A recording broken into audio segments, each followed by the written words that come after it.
Oh, hello, everybody. I got a TikTok Shives from Dana, so it's time to start the show. Um, Actually, before I do what I usually do and jump right into the questions, there is something extraordinary happened today, and I just want to share it with you all. Um, so I watched a movie earlier, and it's a new Amazon movie called Brothers, starring Josh Brolin and Peter Dinklage and Glenn Close, and it's all right. It's pretty good. It's not like a masterpiece or anything, but I wouldn't discourage anybody from watching it if it looked like their cup of tea. But uh, near the end of the movie, it has the Roy Orbison song "Blue Bayou" on the soundtrack, and every time I hear that song, it takes me away. I love Roy Orbison's version of Blue Bayou. So after the movie was over, I played Blue Bayou on my music app on my phone, and then I just sort of let it autoplay after that and let the algorithm sort of pick what songs would play next. And I just let it play for a while, and the algorithm on YouTube Music was absolutely killing it today. After I played Blue Bayou, this is the playlist that it came up with, and I just want to share a few of these with you because there is not a a a loser on this list. So after Blue Bayou is Cupid by Sam Cooke, one of my favorite fucking songs. Then Something Stupid by Frank Sinatra. I go say something stupid like I love you, right? Like that one. Great song. Wicked Game by Chris Isaac. Where'd that come from? But it's fucking awesome. And it's like, oh shit. The app is stretching its legs a little. Not too bad. Then Love is Strange by Mickey and Sylvia. If you've seen Dirty Dancing, you know that one. Hey, lover boy. You know, that kind of thing. Baby. Oh, baby. That one. Spirit in the Sky. Classic. Raindrops Keep Falling on My Head. The B.J. Thomas version. Spanish Harlem by Benny King. Great song. Sundown by Gordon Lightfoot. Oh man, what a great song. Emotions by Brenda Lee. Not too shabby there. Can't Take My Eyes Off You by Frankie Valli. Long Cool Woman in a Black Dress. That's a great song you don't hear very often. Your Song by Elton John. Suspicious Minds by Elvis. And it just goes on like that. But I mean, it's just as WWE's Sheamus would say, it's just banger after banger after banger. So good job, YouTube Music algorithm. And I just wanted to share that with all of you. Now, as is usually the case with these, I'm going to be answering questions that were submitted ahead of time from my wonderful Patreon patrons and channel members, starting in just a second. So while I'm doing that, I will not be paying close attention to Ace Shock. Ace Shock, you must be new here. I'm glad that you could be here. Yes, I have seen Mystery Science Theater 3000. It's one of my favorite shows ever. It probably did more to shape my sense of humor than almost any other single show. And yes, I am on Blue Sky. So there you go.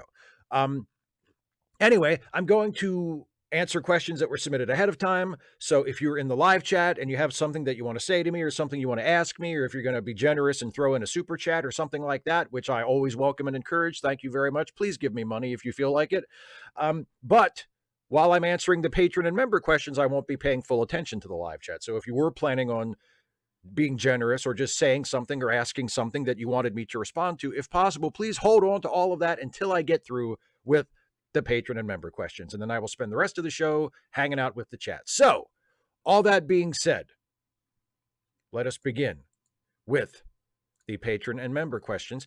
And the first one comes from The Conscious Consumer, who says, since 'tis the season for Black Friday, what do you think of the holiday in our capitalist society? Personally, I'm annoyed as it seems to start earlier and earlier each year. Last week, some stores started Black Friday early deals. I get that the days of camping out on Thanksgiving night have long passed for most, but it should be at least online deals that start on Thanksgiving or Friday. The deals have seemingly gotten worse too. One video game I got for $15 2 to 3 years ago on Black Friday is now $27. Same version. Unless the deals get better the closer we go, I'm likely sitting this one out.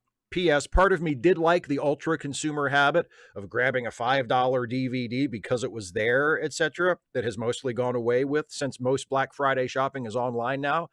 Does that make me a bad liberal? Only mostly joking. I have never given the tiniest little shit about Black Friday.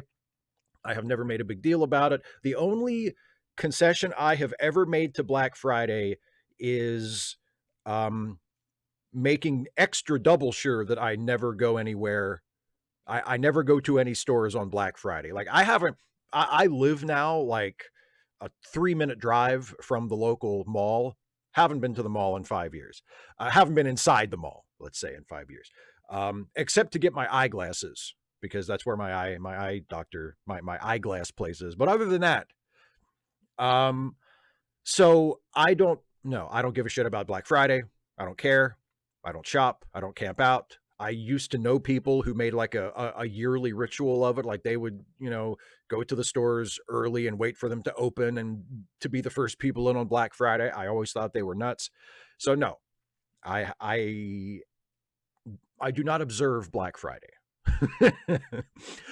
John the Anarchist, riot? After you. I mean, if you think we're at that point, like if you think that all other remedies have been exhausted and there's no other way to improve things for people in the country, if you are literally at that point and that's what you actually believe, then go for it. David K, might you ever do a review of or commentary on North and South?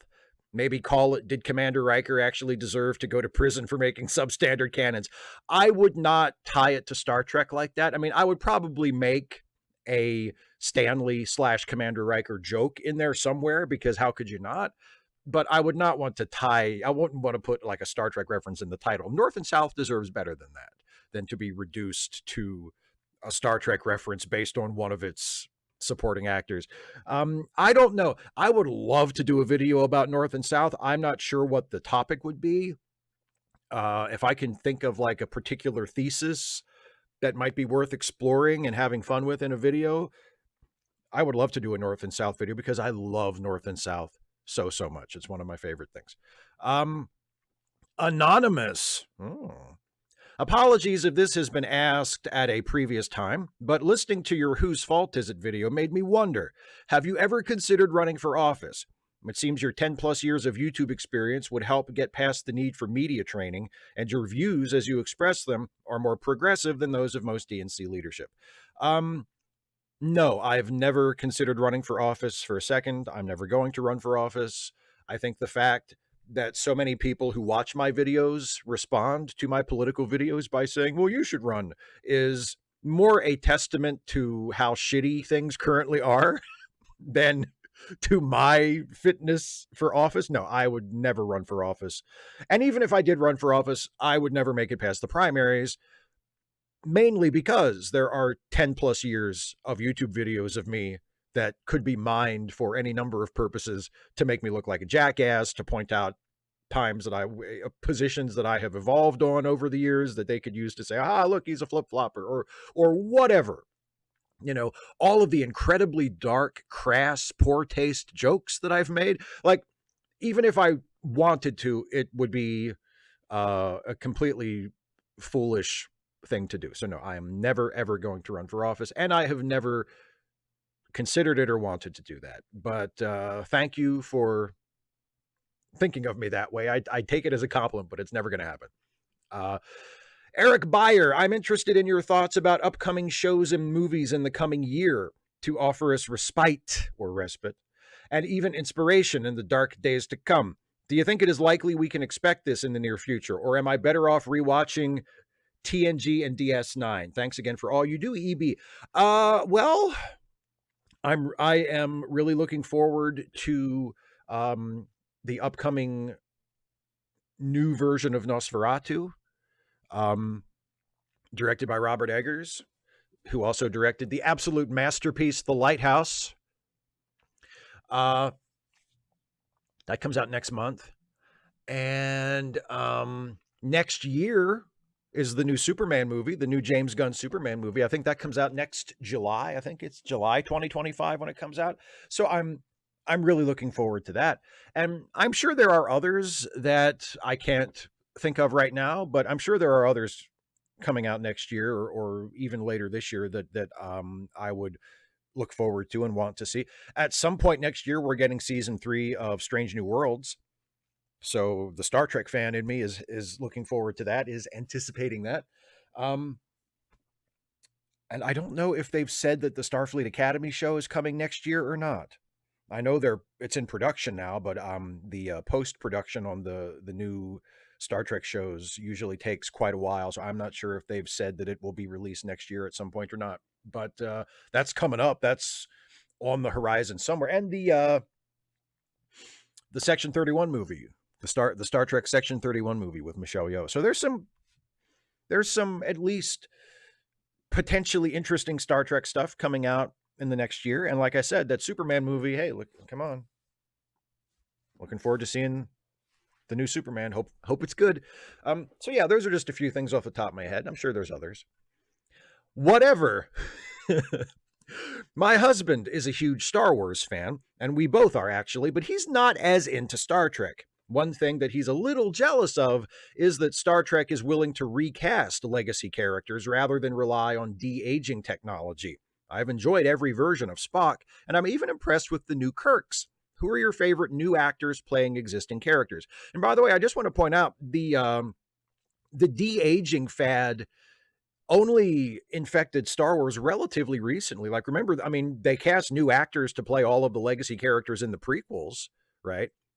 You know, they didn't try to do like a CGI younger version of Alec Guinness on some body double's head. Like they cast a new actor to play him, which they should have done, which they should still be doing. Like if they want to have, I would much rather they just not have Luke Skywalker be on, you know, because I feel like I love Luke. He's my favorite character in Star Wars, but he's had his story. Like his story is over. Let's, you know, if you want to keep doing these, let's move on to different characters. But if you insist on having Luke show up, just cast somebody else to play him. If you're not going to make him like old Luke, like Mark Hamill could play now, like don't just cast another actor to play him. It's okay. I'm with you. I have enjoyed all of the Spocks. I think Zachary Quinto was a great Spock in the Kelvin movies, and I think Ethan Peck has been fantastic as Spock in Discovery and now in Strange New Worlds. I think he's doing a great job. I think really all of the cast members that they got to play the classic characters in the Kelvin timeline movies did a great job. I think Chris Pine is a fantastic Captain Kirk. I think Carl Urban's a great Dr. McCoy. Zoe Saldana is a great Uhura. Like I think they've all they all did a wonderful job. And if they ever make a fourth one of those, I think other than unfortunately Anton Yelchin, who is no longer with us, I think they would all be great again. And yeah, you know, I mean, Anson Mount as Captain Pike. Shit, that might be the best example of all. I mean, it's a little unfair because the original Captain Pike only got one episode, plus his silent guest appearance in the Menagerie. So there's really not a lot of classic Captain Pike to compare to. But Anson Mount just has completely reinvented that character and made him one of my favorite characters in the entire franchise. So yeah, got to give it up for Anson Mount as well. Some random geek who also doesn't know what the hell John Burns was talking about. Steve, ignore John Burns. That's what I do.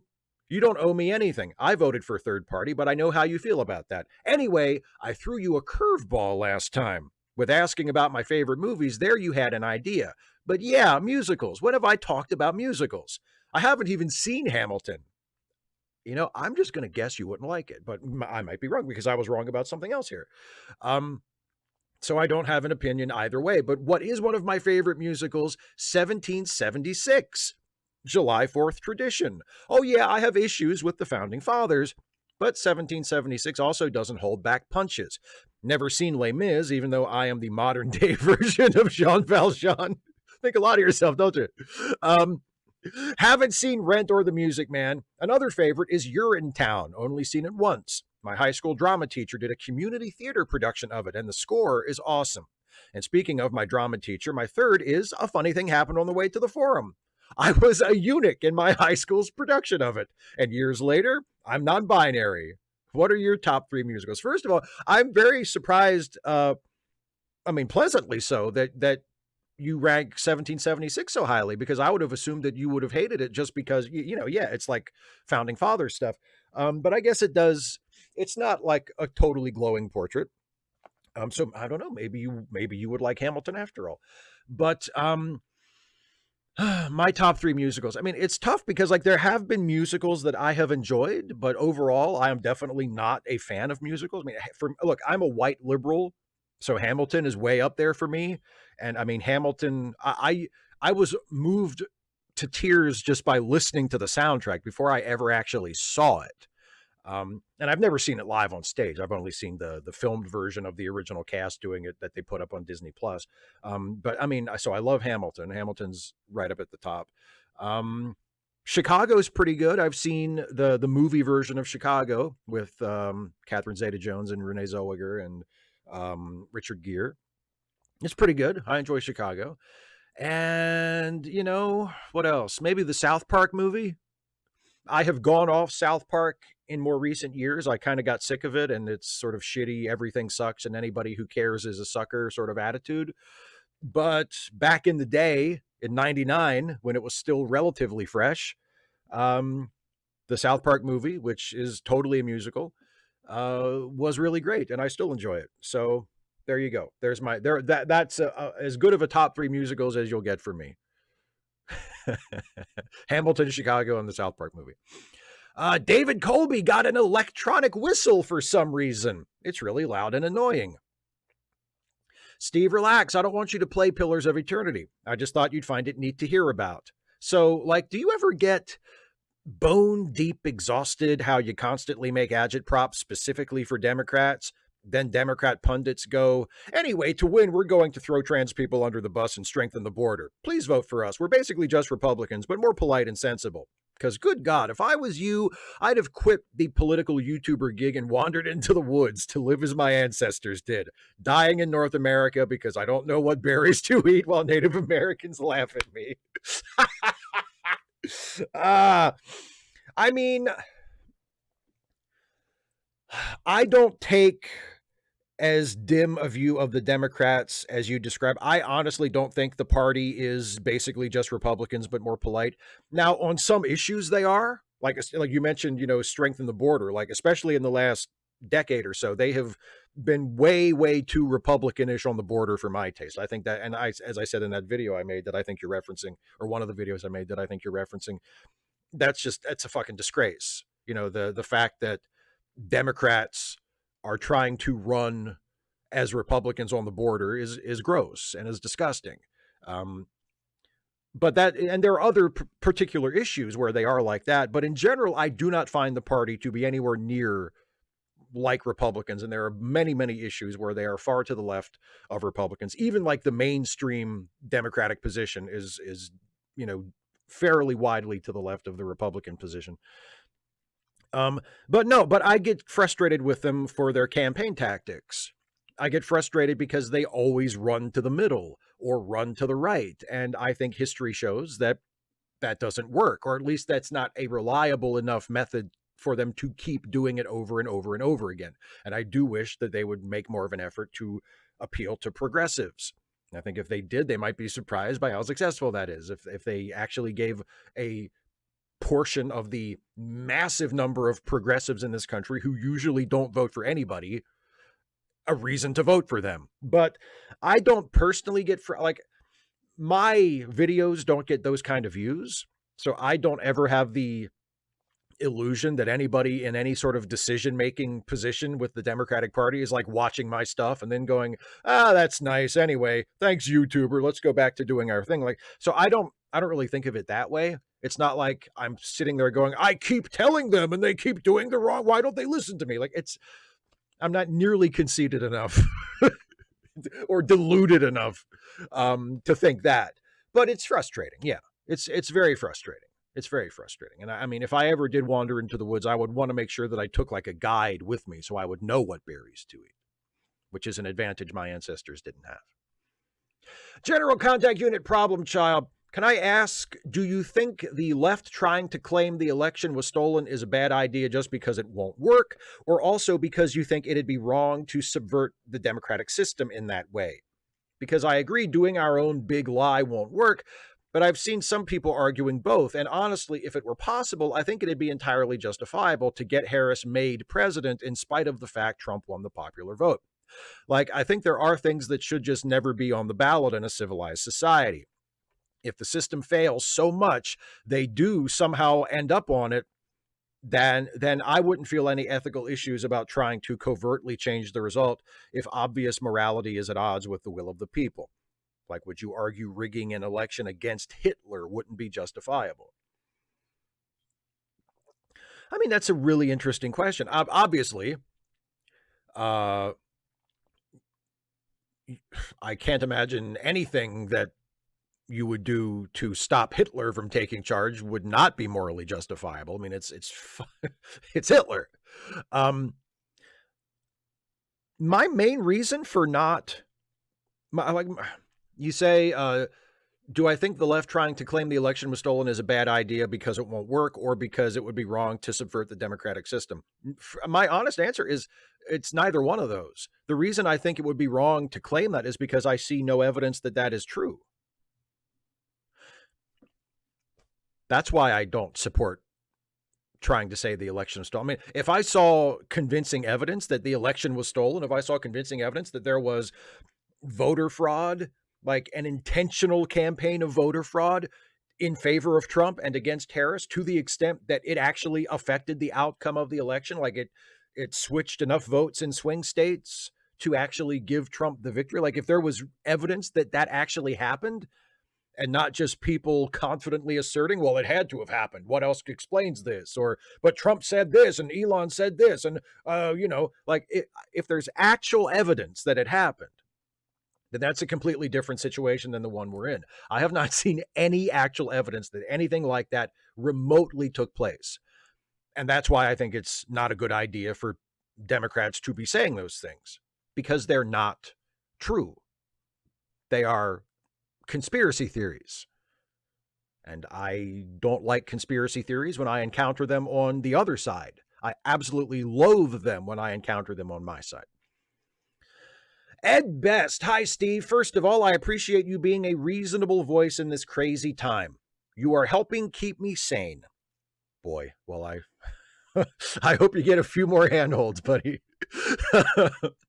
I appreciate you very much. Having said that, you are one of the few people I follow who I enjoy your long-form stuff more than your shorts. Almost anyone else, if their video is going to go longer than, say, a minute or two, I will likely scroll away. But yours, when I see that it's 20 minutes or so, I get excited. And if I can't watch it right away, I will bookmark it so I can come back when I'm done with work or whatever.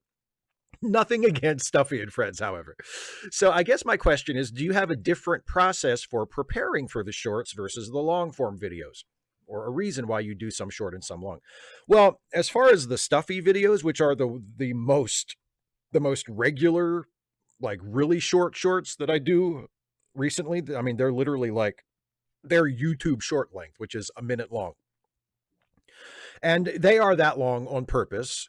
You know, I'm intending to make them 1 minute or less so that I can release them as YouTube shorts, and also so that I can show them on on these live streams without them taking up too much time. They're just kind of a little fun, like a cartoon break, you know. So they are short by design.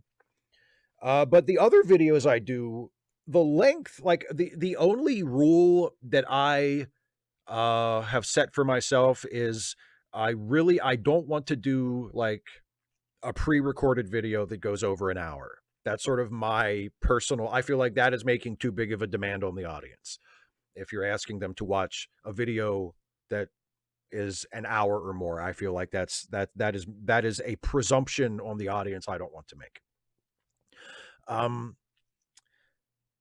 So the length is really determined by the video, by the idea, by the script, by what I want to say.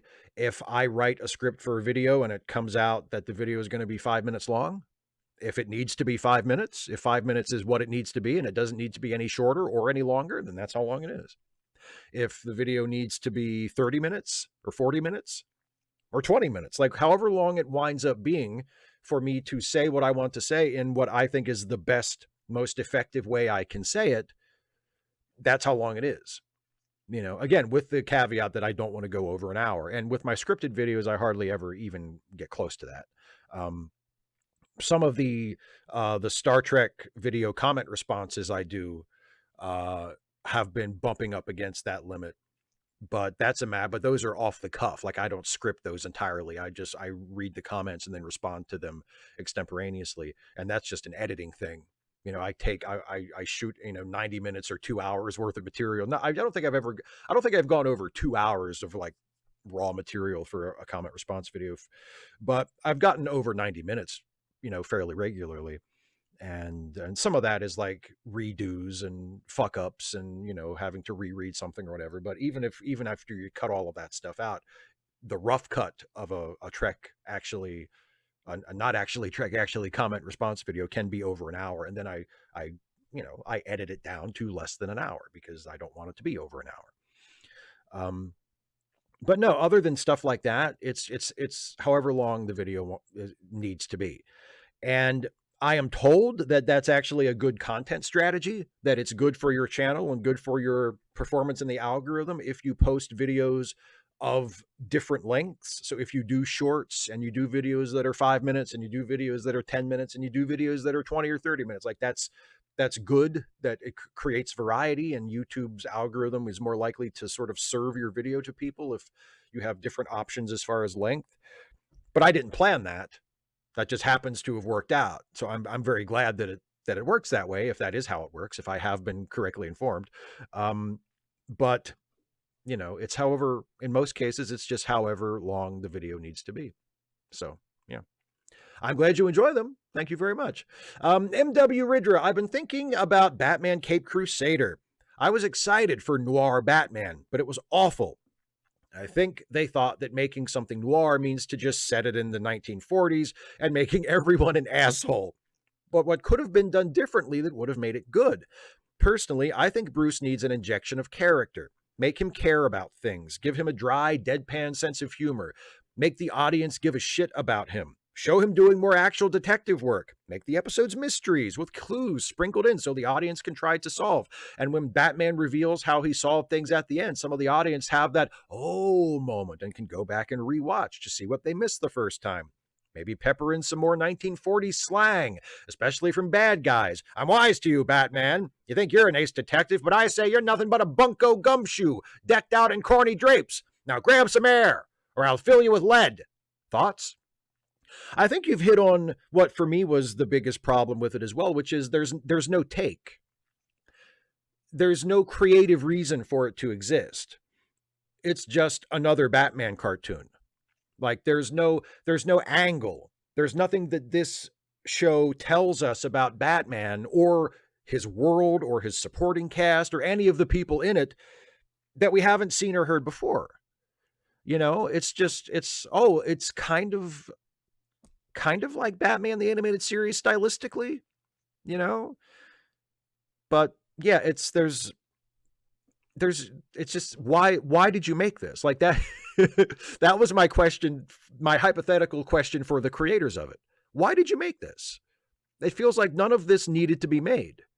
And there are some potentially good ideas in there, but nothing that gets explored to any extent that it actually becomes an interesting show. Yeah, the idea of making it a mystery, that's a cool idea. I haven't seen that in a Batman show before, especially an animated show.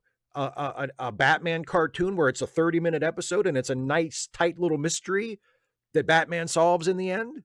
That's a cool idea. See, that's a take. That's an angle. Here's what our Batman show is going to be. Here's how our Batman show is going to be different than any other Batman show. Like that, it needed something like that.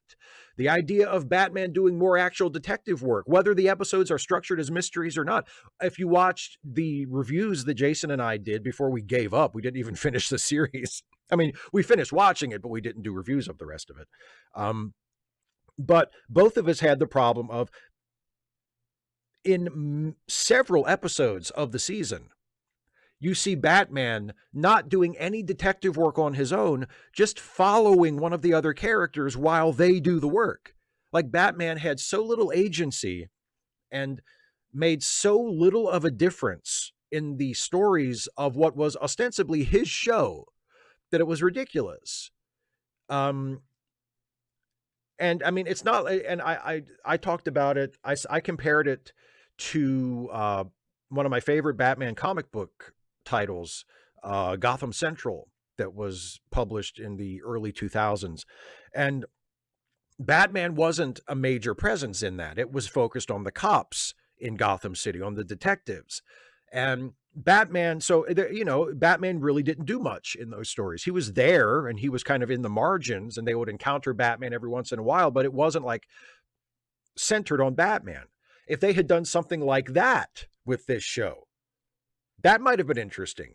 And then it wouldn't have been such a big deal if you didn't really see Batman doing detective work or doing anything all that interesting, because it wouldn't have been about Batman. Except this show tried to be about Batman, like, and Batman was in it a lot, and Batman was, again, ostensibly the main character, but he just didn't do very much. So yeah, it needed something. It needed to have some reason for it to exist creatively, other than just, I mean, there's obviously a commercial reason. Somebody bought the show, like somebody paid the money to make the show. That's why they made the show, but there's no creative reason for it to exist. Cast Iron Chaos. Steve, we're all burned out on politics, so might I request an overview of the famous 1970s Dennis O'Neil storyline, the Sandman Saga. Dennis O'Neil started his career at DC attempting to make radical changes to DC's major series with varying degrees of success. His Green Lantern, Green Arrow run is legendary, if heavy-handed. His Wonder Woman revamp that turned her into a non-superpowered martial artist has been all but forgotten. And his darker take on Batman is, of course, definitive. And then there was the Sandman Saga, in which Dennis applied the phrase "power corrupts and absolute power corrupts absolutely" to Superman. By the time the Sandman left our dimension for good, Superman's superpowers had been lessened by about 1/3, whatever that meant, to make him less omnipotent and thus an easier character to write for. More importantly, all of the kryptonite on Earth had been turned into harmless iron. But this was immediately forgotten by DC until the 1986 reboot. This is a really good suggestion. I feel like this should be a future edition of Best Superman Ever. Because yeah, I've never actually read the Sandman Saga. I've seen Dennis O'Neil talk about it, and I kind of disagree with his premise. Dennis O'Neil was one of the, and I love Dennis O'Neil. Dennis O'Neil was a legendary writer. I admire him greatly. He's one of my favorite comic writers. Passed away a few years ago, but I disagree with his premise as far as Superman goes, because Dennis O'Neil was one of those writers who said of the Silver Age Superman, well, he's too powerful. You know, he's so powerful that we can't write for him, because how do you introduce tension and conflict into a story when Superman has become that powerful? I mean, it's presumptuous of me to say this because I've never actually written Superman professionally, but just as a fan and as an occasional fanfic author, not that that's remotely comparable, and I'm not saying that at all, but just as a fan, as a critic, as someone who has done a fair amount of thinking about Superman and about his character, I really don't think the level of power that he has needs to be an obstacle to telling good Superman stories. It just changes how you tell them. It just changes the nature of the threats to him and the nature of the obstacles. So the idea of, well, we have to, I mean, and look, personally, I prefer a relatively low-powered Superman. Like, my favorite Superman is still the Fleischer Brothers cartoon, where he just has the basic sets of powers, and he's in Metropolis almost all the time. You know, he's not flying to other planets. He's not depicted as being so strong that, you know, he could twirl the moon on his finger like a basketball or anything like that. Like, he's not the incredibly super powered guy that he becomes in the 50s and the 60s. But even with that being my personal preference for a relatively low-powered Superman, I don't see any reason why him being like the Silver Age, incredibly super powerful guy should be an obstacle for a creative enough writer. I just feel like it's a shortcut to say, well, let's just do a story where he loses a bunch of his powers and, you know, we get rid of the kryptonite. And like, I feel like a good enough writer should be able to write compelling Superman stories without having to change the nature of the character, you know? Um, but I'm interested in reading it, and I will absolutely check it out. And it could potentially be a best Superman ever subject in the future because it sounds really interesting. I've actually, as much as I love Superman and as much as I love Dennis O'Neil, I don't think I've ever read any of Dennis O'Neil's Superman stuff. So that is a hole in my um, comic book reading that I really need to fill. So thank you. Simon Moody. So, with the exceptional Penguin series over, it made me wonder a little, partly because the Adam West Batman series is being slowly shown on TV here at the moment. Sort of go where you want with this, but in general, thoughts on the villains in that series? Any standouts, especially in terms of legacy of the main four, or lesser ones who you thought are worthy of notice? For me, Falseface always had a nicely creepy vibe, but also had potential. Disguised protagonists are much more common than villains, so I think he offers a lot of possibilities. And just as I'm writing this, I suddenly can see a thread between Meredith's Penguin and the clownish smugness of Trump. Is that just me? Maybe I can kind of see that a little. I mean, Burgess Meredith's Penguin is just a lot more lovable than Trump ever could be. But yeah, I love the Adam West Batman series, and I love the villains other than the big four, which would be Joker, Penguin, Riddler, and Catwoman. I mean, how do you not love Egghead? Vincent Price as Egghead? Come on. That's great. Roddy McDowell as Bookworm. That was a good one. What else? What was it? Oh, the Mr. Freeze. Both Mr. Freezes, I think, were very good.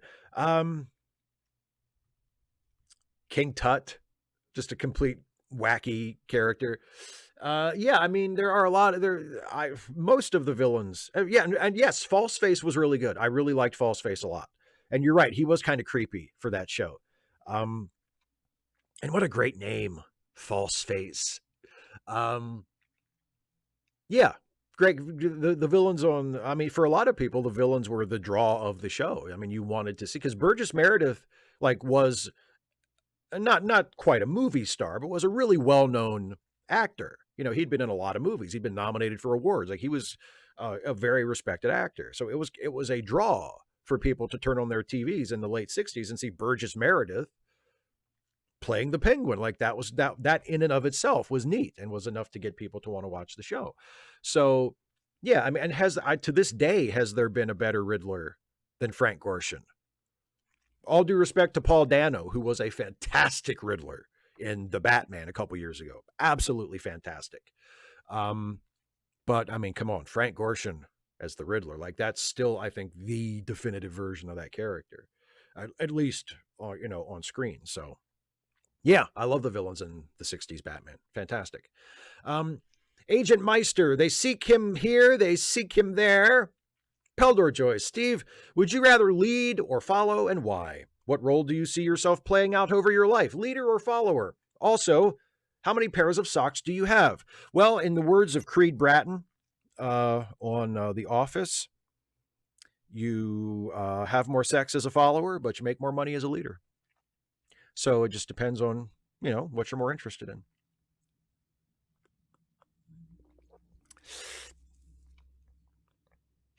I mean, I've always thought of myself as a follower, but if you look at my sexual history, apparently I've been more of a leader.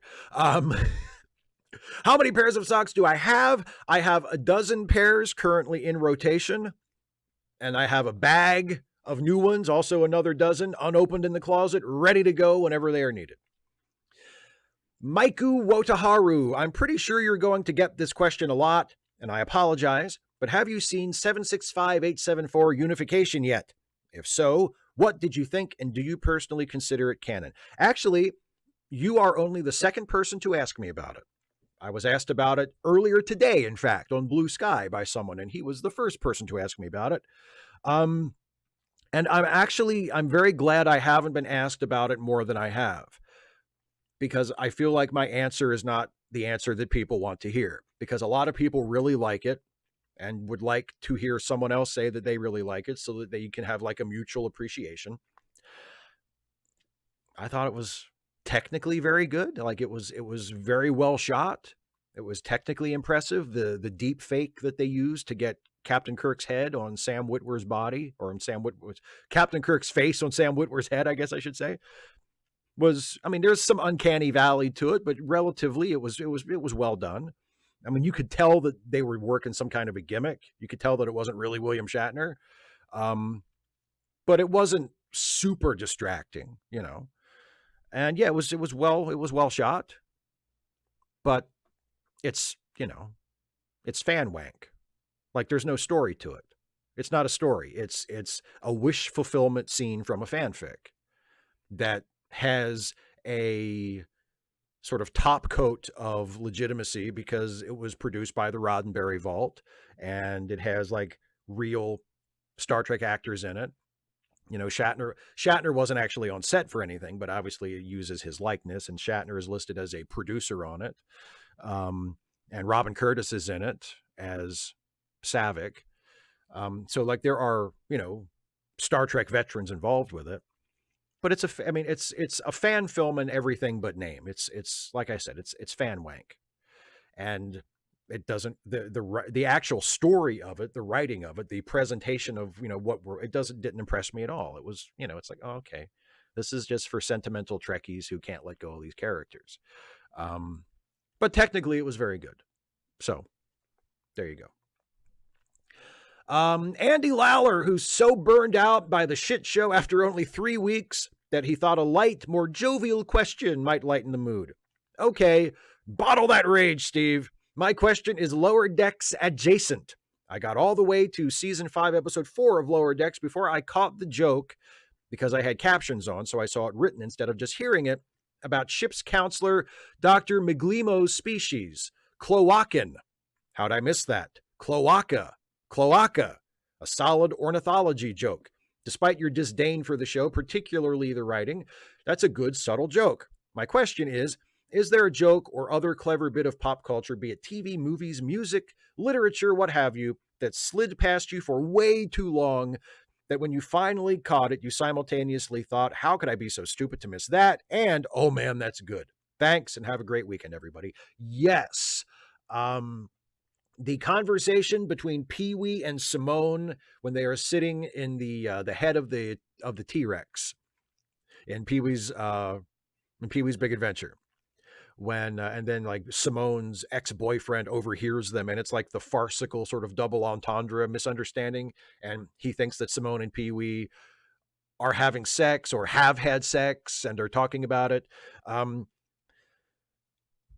I honestly, like, I mean, obviously I saw the movie originally when I was a kid and I missed the significance of that when I was a kid, but I only realized like what the joke was, I mean, 5 years ago.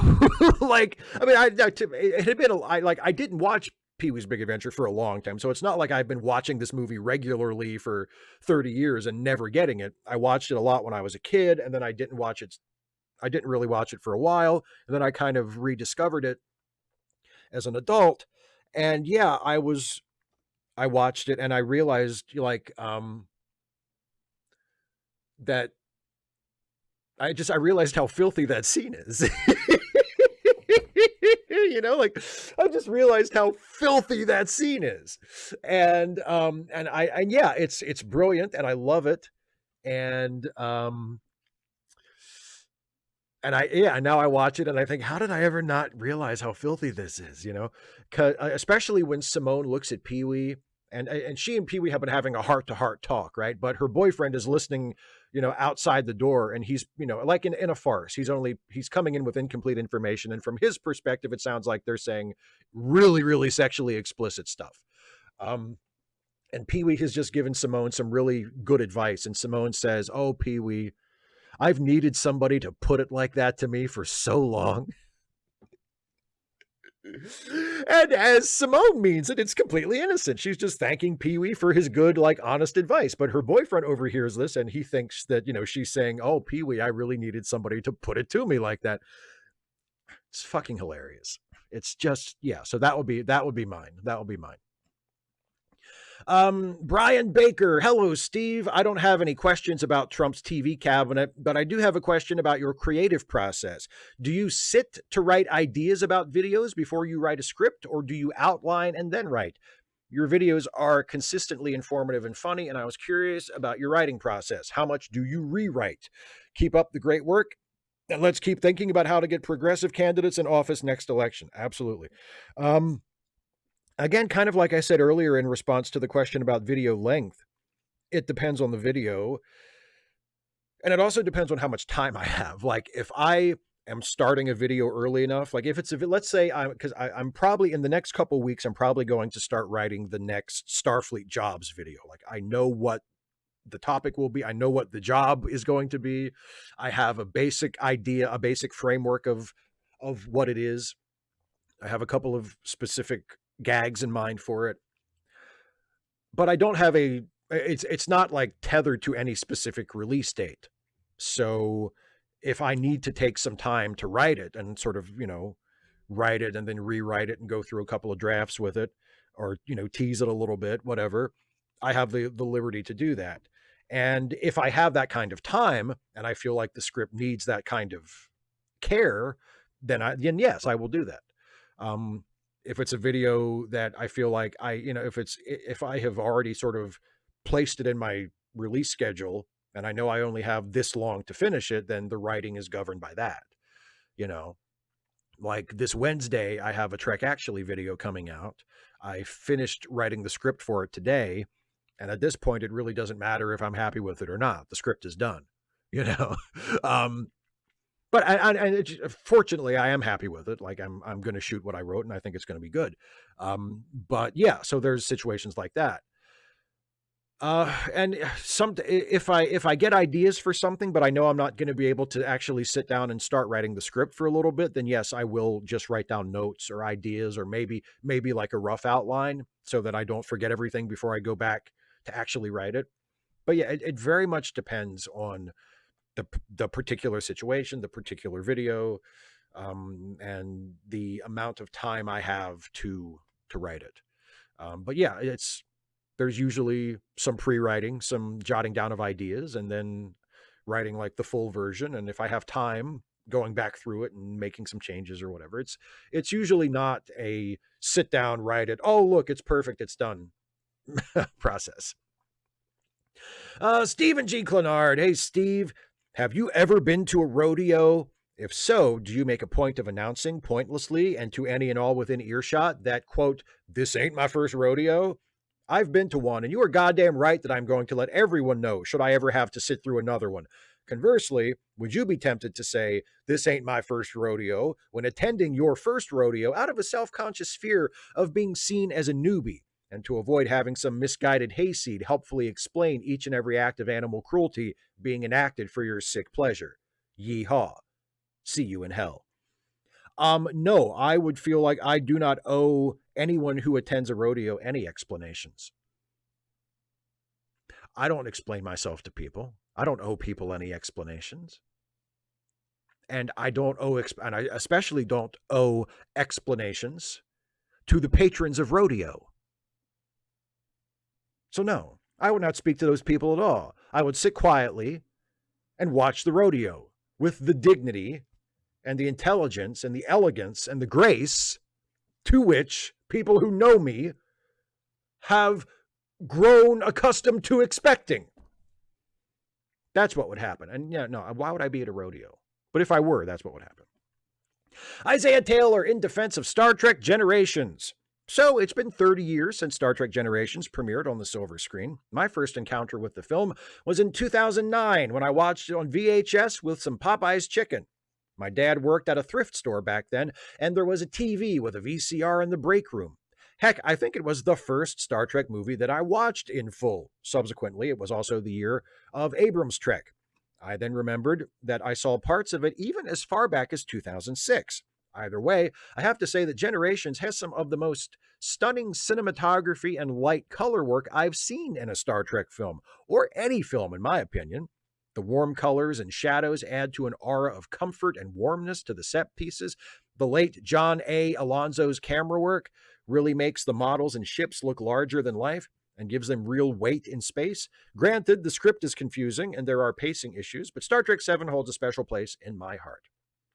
Well, look, I'm very glad you like it. Um, I agree with you up to a point about the cinematography and the lighting. Like, I do think, um, especially if you compare how Generations looks to how a typical episode of Star Trek: The Next Generation looked, it's a whole different world.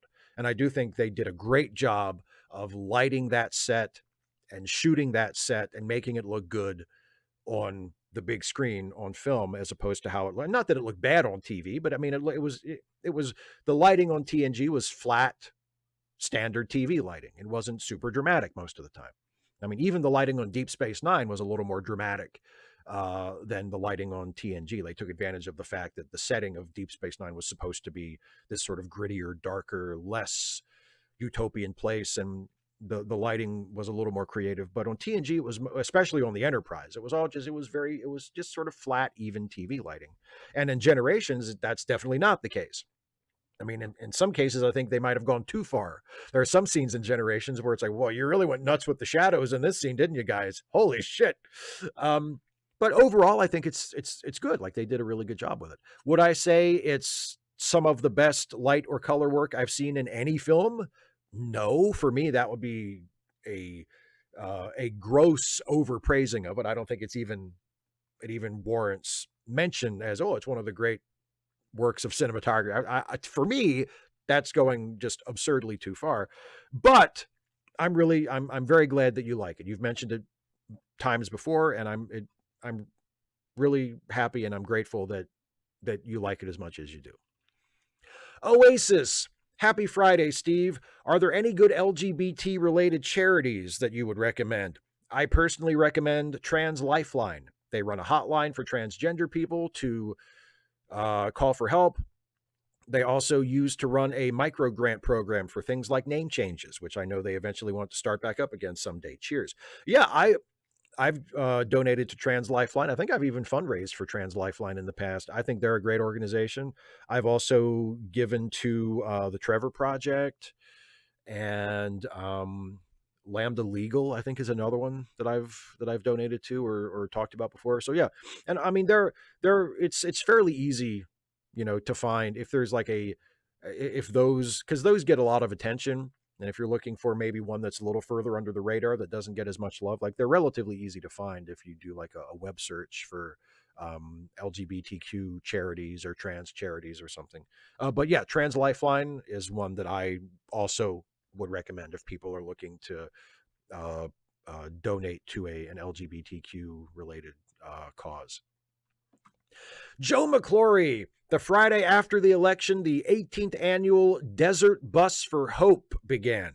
It is something I look forward to every year, and this year, days after life had shown me how disappointing people can be, it was just what I needed.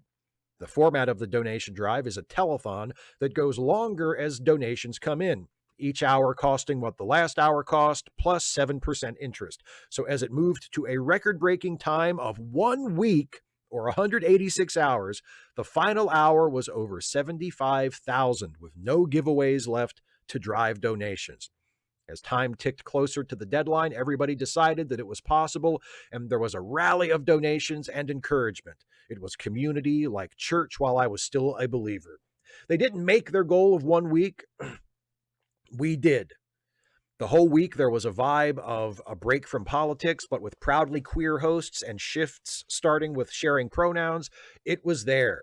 There is so much work to be done. There is much work to be done. It will be hard, but at least for now, I think together it can be done. I want to thank you for letting me know that this thing even exists. I've never even heard of this. So thank you for hipping me to something that I've never heard of. That sounds really, really cool. And yeah, it sounds really encouraging, especially in the aftermath of the election result, and that being profoundly discouraging. It's nice to have a reminder that there are still plenty of good people in this country, and there are plenty of good people in this country who are willing to fight and to come together as a community and to try and make good things happen. That is something that we never need to forget, even if the government is, at least the federal government, is not going to be on our side for a while. That's an incredibly important thing and something that we should want to have on our side and want to have control of for obvious reasons. But even if we are out of that sort of power, and even if we are threatened by the people who hold that power now, there are other things we can do. And stuff like this is a good example of it. So yeah, thank you for telling me about this. I'd never heard of this. And I'm glad that it was encouraging for you. And I hope it was encouraging for everybody else who was a part of it as well. Kara the Tolkien nerd. Hi, Steve. You probably got my first question. Ignore it. It would appear that Jones, meaning Alex Jones, is now trying to block the sale. So my question is simply, do you think he will succeed or not? Told you he was a cockroach. Regards, Kara. From what I have read, the trustee, the bankruptcy trustee in charge of the sale, is still strongly recommending that they allow the sale to the Onion go ahead. Like that was his recommendation to the judge, and that Alex Jones's challenge of it is being treated as not a serious challenge. But I mean, but who knows? Like it's going to go to court, and a judge is going to decide, and who knows what's going to happen. So I don't know. Yeah, I mean, he is a cockroach, and we are definitely living in the era of we can't have nice things. So it would not surprise me if the sale fell through and it was just sold to someone who is basically just going to give it back to Alex Jones.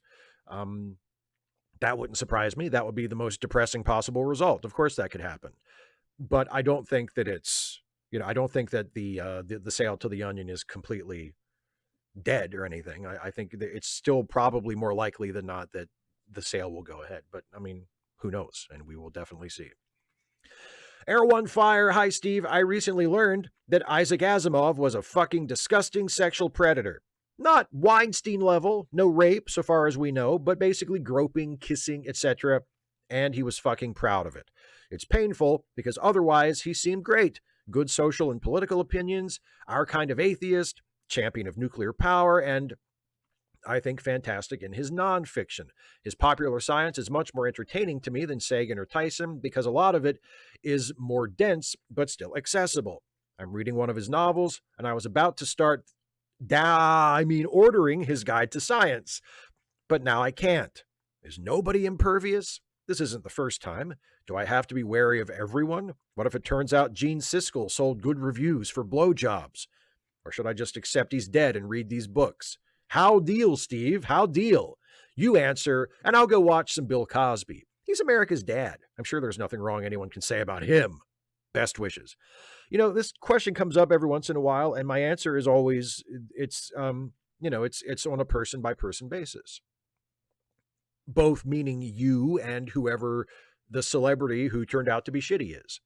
Like, if you have decided that finding these things out about Isaac Asimov has made it so that you cannot read his work anymore, then that's completely fine. That's your right. And you're totally justified in saying that, and anybody who says, oh, come on, lighten up, can get fucked. It's none of their business. If you've made that decision for yourself that you're not going to read his work anymore because you can't enjoy it, because you know what kind of a piece of shit he was in his private life, you've made that calculation. That's the decision you've made. That's the line you've drawn. And, that's it. End of story. It depends. I mean, there are people that I've drawn lines like that too. Like I was a huge fan of Louis C.K. Not anymore. I've drawn that line. I was a huge fan of Dave Chappelle. Not anymore. I've drawn that line. I don't watch it. I haven't watched one of his new specials for years and years. Kevin Spacey. I still watch some older Kevin Spacey movies that, the obvious example is Superman Returns, where he plays Lex. And also it's directed by Bryan Singer, who is also a piece of shit of the Asimov Spacey type. I'm not going to go see if Kevin Spacey or Bryan Singer ever make any new movies. I'm not going to go see them or watch them. I'm not interested in supporting their careers, but I have my copy of Superman Returns already. So if I feel like watching it, I'm still going to watch it. But yeah, I mean, it's very much it's a very personal thing, and it's whatever you decide that you can look past, So I think like not wanting to read Isaac Asimov because of that is completely legitimate. It's completely legitimate. CMAC, nothing terribly pithy, but at least it's not last minute. Good day, Steve. I'm in a better place than I was last Ask Away. Don't get me wrong, I'm terrified, the world is on fire, and everything sucks, but I'm coping. I've started working with some local Dem partnering third parties at the local level to see if we can't stand up some real progressive local candidates and work it up from there. It's a long project, and sit yoon makes it really hard, as no one can afford to hold office, much less run. But if we want legit third-party options or to push the Dems left, it starts locally. Any thoughts on this? Or how are you directing your related energies now? Well, first of all, I think you're doing good work. I think, yes, if there's ever going to be viable third parties, they need to start at the local level. This horse shit of like just running a vanity presidential candidate every 4 years doesn't do any good for anybody. Building up alternatives to the two major parties at the local level is the way to do it. And so I think that's great. And yes, progressive third parties who will work with the Democrats when necessary, but will also be providing alternatives for people. I think that's the way to do it. And you're right. Not only will it hopefully, maybe, if there's enough support, result in the creation of some more viable third parties, but if it gains enough traction, it will pull the Democrats to the left, which I think is even more important and even more potentially a good thing. So I support that 100%. I think that's great. I'm directing my related energies basically the same places they have been. I mean, I'm still going to try to make the same sorts of videos I was making in the lead up to the election, just not pitching so hard to get everybody to go out and vote, because that's not going to be an urgent matter for a couple years. But if there are political stories that I can make a quick video about, in addition to the scripted videos that I put out on a regular schedule, I'm going to keep doing that. And as far as like actual non-video related political activism or, getting involved like I was doing with writing postcards, I'm not looking for anything right now. I'm not doing anything like that for at least a little while. I feel like I'm at my limit as far as what I'm doing. And I'm not going, unlike some people who I know and co-host live streams with, and may or may not still be in the live chat, I try not to take on too much. If I feel myself reaching my limit and I feel like I have just about taken on as much as I can take on, then I don't take on no more. So anyway, not naming any names. A patron searching for more descriptive and updated meanings for the acronym GOP in the 21st century. Okay, let's go.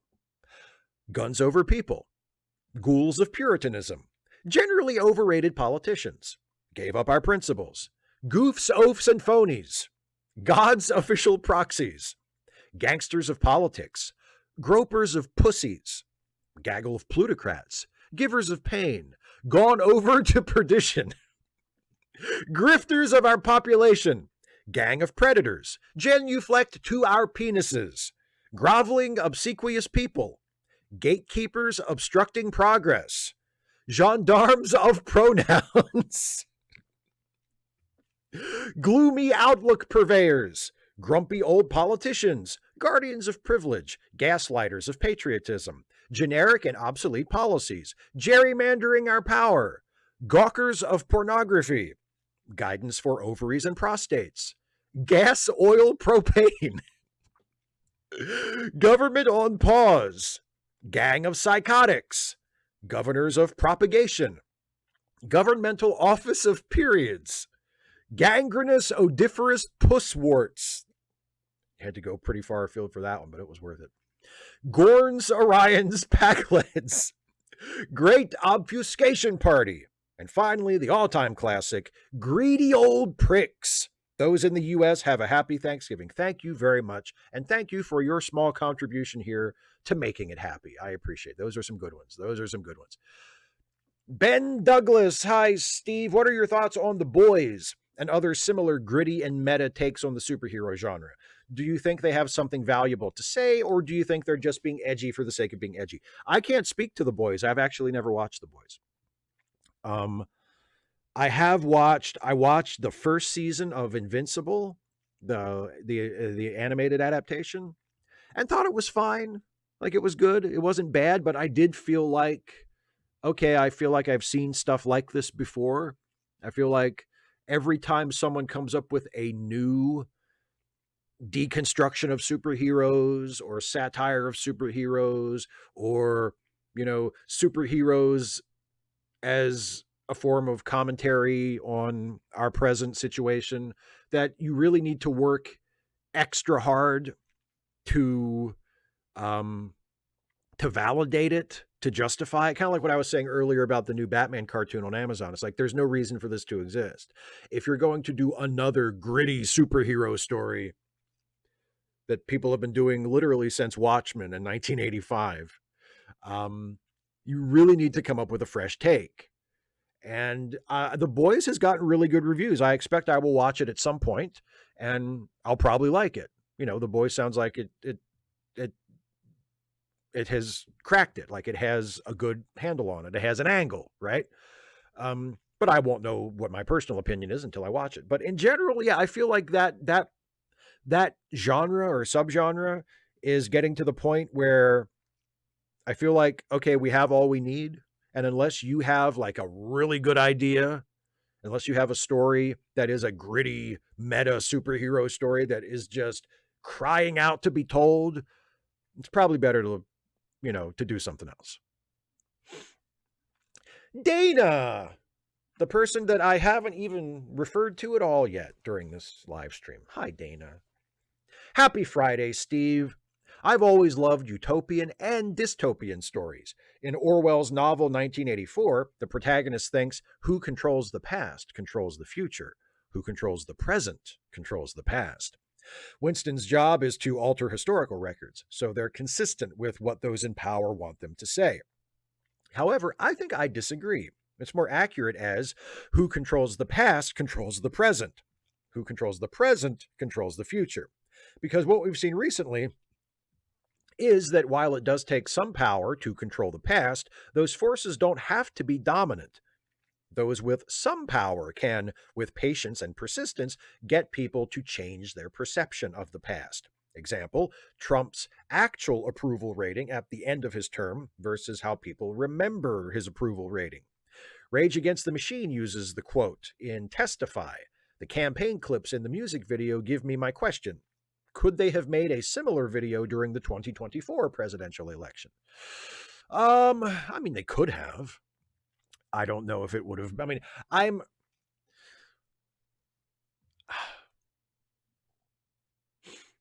it's very Rage Against the Machine. I'll put it that way. And I'm a fan of Rage Against the Machine, and I'm a fan of their music, and I'm generally a fan of their politics. And I think it's great that a band with their politics has become such a big band in our culture in the last 30 years or so. But that's a very pat sort of, both sides are the same kind of thing. Like in that video, that's very much the message of the song as interpreted by the video. Is, both sides are the same. Republicans and Democrats, they're the same. Al Gore and George Bush were the same person. And I just don't think that's true. I mean, I do think Al Gore was a very middle of the road, very bland candidate, and he was certainly not as progressive as he could have been or should have been. And he was close to Bush on certain issues. But to say that he was identical to George W. Bush and that they were basically the same person, I just don't think is an intelligent or accurate thing to say. So in that sense, I suppose you could have made a similar video during the 2024 presidential election. And look, there are certainly people who hold that belief. There are certainly people who didn't vote for a presidential candidate this time or voted for a third party candidate this time because they felt that there was no meaningful difference between Kamala Harris and Donald Trump. And as I think you know, Dana, I find that to be an incredibly asinine statement, which is not to say that Kamala Harris was like the perfect candidate and everything that she campaigned on was stuff that I really hoped would happen. But to say that she was indistinguishable from Trump is just an incredibly foolish and ignorant and untrue thing to say. So Yeah, you could make a similar video, but I think it would be even less representative of reality than it was when they made that video about the 2000 election. It's just, it's a very easy, very self-congratulatory statement to sort of set yourself up as an outsider beyond the system and to say, see, I'm smart. I can tell that they're both the same.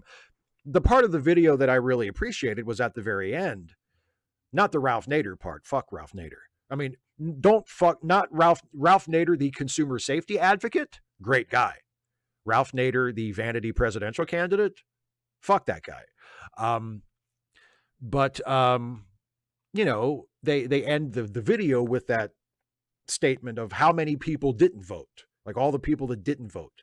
And that's a problem that I have as well, as you know. Like one of my major concerns is the number of people in the United States who are eligible to vote who don't vote, and especially the ones who more or less agree with the Democrats, and if they did vote for one of the two major parties, would probably vote for the Democrats, but don't for any number of reasons. And I feel like that's a problem, and that we should want to fix that. So I definitely agree with the video as far as that goes. That, unfortunately, is still just as much of a problem now as it was then.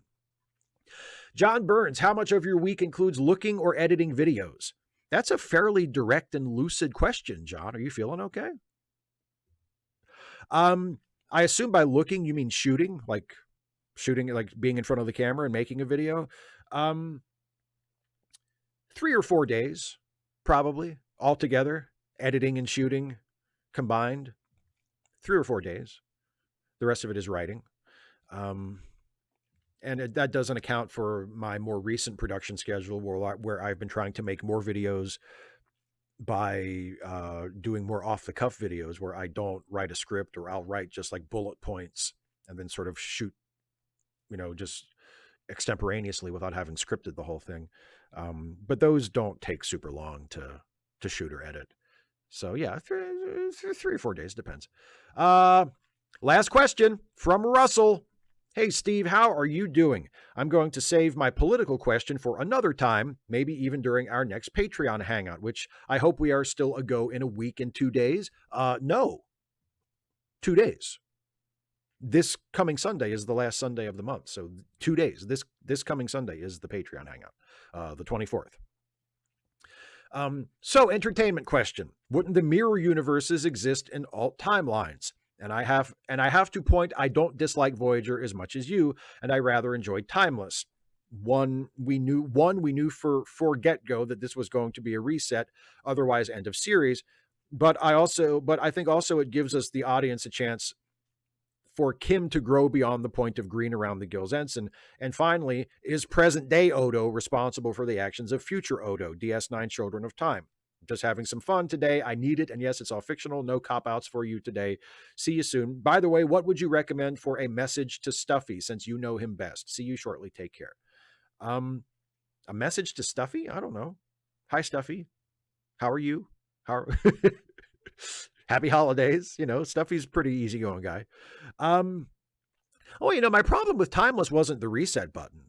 I mean, it's the idea, the reset button was one of my big problems with Year of Hell, but the reset button wasn't one of my big problems with Timeless. And no, present day Odo is not responsible for the actions of future Odo. No, future Odo, by the time future Odo got to the point in his life where he did what he did at the end of Children of Time, he had lived 200 years longer than the Odo that we usually see in Deep Space Nine. So they were they're the same person, but they're very different people in terms of where they are in their lives and what their experiences have been and how they have been shaped by those experiences. So no, I don't think it's fair to hold present day Odo responsible for the actions of future Odo. That's it for the questions. You know, speaking of Stuffy, it just so happens I have a brand new Stuffy and Friends short to show you all, which I'm going to in a moment, and then I'll spend the rest of the time hanging out with the live chat. But this is a brand new Stuffy and Friends short. It will go up tomorrow as a standalone YouTube short on this channel. But you, patient, devoted, very much appreciated Ask Away viewer, you get to see it before anybody else. So please enjoy this brand new Stuffy and Friends short.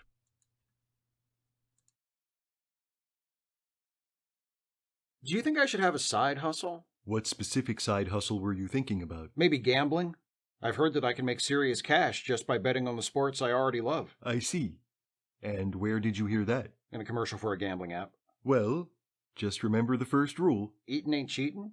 The house always wins. So you're saying I can't make serious cash by betting on the sports I already love? I'm saying the odds of that happening to the point that gambling becomes a viable side hustle are very, very low. Okay. But eatin's not cheating. Is that going to be relevant for you anytime soon?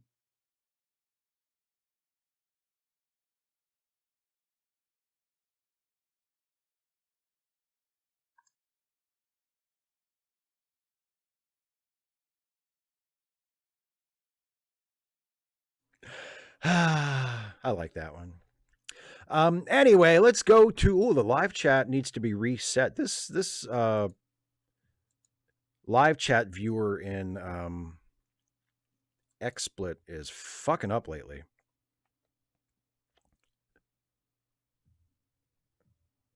There it is. Hello. All right. Hi, everybody. So let's see.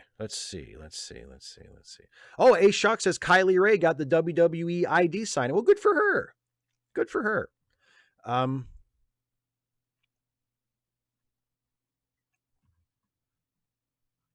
Isaiah Taylor says, I think me being autistic makes me appreciate art and media much differently than regular folks, hence our different preferences in media. Like Titanic is my favorite movie ever. Well, yeah, I mean, I'm sure that plays a role, but I mean, it's also that we're just different people. You know, I mean, maybe the fact that you're autistic is a factor. I'm sure it is. But even if that was not, you know, an issue, we still might have very different perspectives because we're just different people. CMAX says, just FYI, in my question, Sit Yoon was Citizens United. I know that. You think I don't? Thank you for the clarification, just in case anybody, I should have said it just for the sake of people watching, and I didn't. So thank you. You think I don't know that? Anyway, Simon Moody says, the Children of Time Odo thing. Do the crimes he does justify murdering present Odo? Very similar to, do you murder 1-year-old baby Hitler? Well, there's no point in murdering present day Odo now. I mean, what's done is done. It's not going to, murdering present day Odo isn't going to prevent future Odo from erasing the colony, because the colony never existed, right? Oh, I saw there was a super chat earlier from Debbie Bannister. Thank you, Debbie.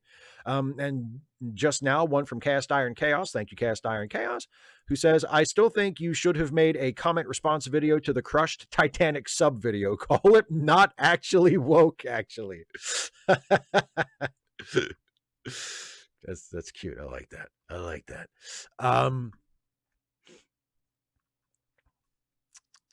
Joe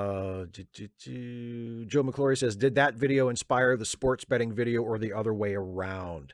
The timing of that is totally coincidental. I actually forgot that was the Stuffy. I shot that Stuffy short months ago, and I forgot that was the one that I had scheduled for tonight. So yeah, I did the sports betting video earlier this week. And then the sports betting apps, I've also done 2 comedy skits about sports betting apps in the past year. It's just something that has been on my mind a lot that I just think is ridiculous. And, you know, it's something I think about a lot and kind of shake my head ruefully at. So it's purely coincidence. But yeah, it is kind of funny. Some Random Geek says, I was a poker player, and yes, the house wins. You would know more than anybody, I suppose. Ace Shock says, were those anti-trans attack ads on Harris that some say that sunk her campaign? Was it just like the Willie Horton ads that sank Dukakis back then? I don't know if they had that profound of an effect, but yeah, it was the same sort of thing. Yeah, it was fear-mongering. It was, using trans people as a way of, making people afraid, even though there's nothing about trans people that you should remotely be afraid of. But yeah, same kind of thing. Joshua Hayes says, please consider answering if you have time. Lighter topic. Top 3 favorite Batman villains and why. I'm obsessed with Batman at a fanatical level. Top 3 favorite Batman villains. God, it's tough to pick. I'm also quite a Batman fan, so it's tough to pick a top 3. I mean, I really like the Joker. That's an easy one. I really like, I mean, it depends on who's writing it. It depends on what the version is. I really like Bane. I like pretty much any version of Bane except for the Batman and Robin one. And I especially like the Harley Quinn version. The Harley Quinn animated series on HBO version of Bane is just amazing.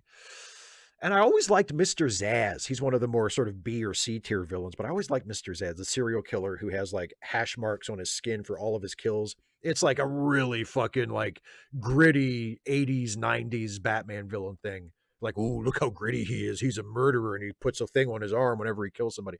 But yeah, I always like Mr. Zaz.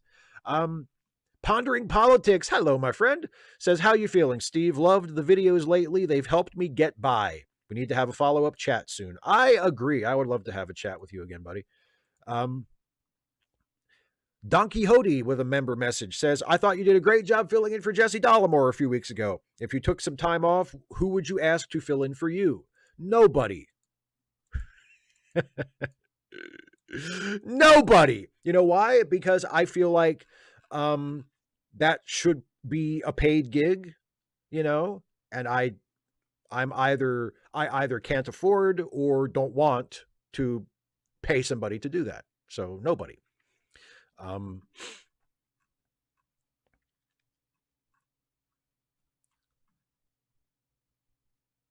Alexander Thrice Exalted says, I'm trying to find the spine to ask a question and I'm not sure what to say that's worth time. Well, if you don't have a question, you don't have to ask one. But if there's one that you want to ask, go ahead and ask it.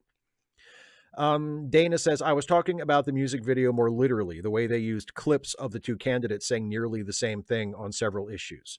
Oh yeah, I don't think they could do that. No, I don't think they could do that.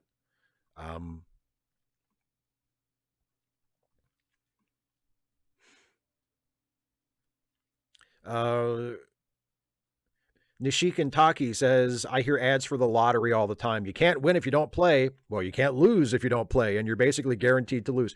Yeah, I mean, like I say in the video that I put up earlier this week, I understand playing the lottery every once in a while. Like if the jackpot gets really big and you think to yourself, oh, what the hell? I'll buy a lottery ticket. What's, like, and you don't expect to win, but you're like, oh, fuck it. I'll take a shot. Like, I understand that, that's not going to ruin your life. Throwing a couple bucks away on a lottery ticket every once in a while.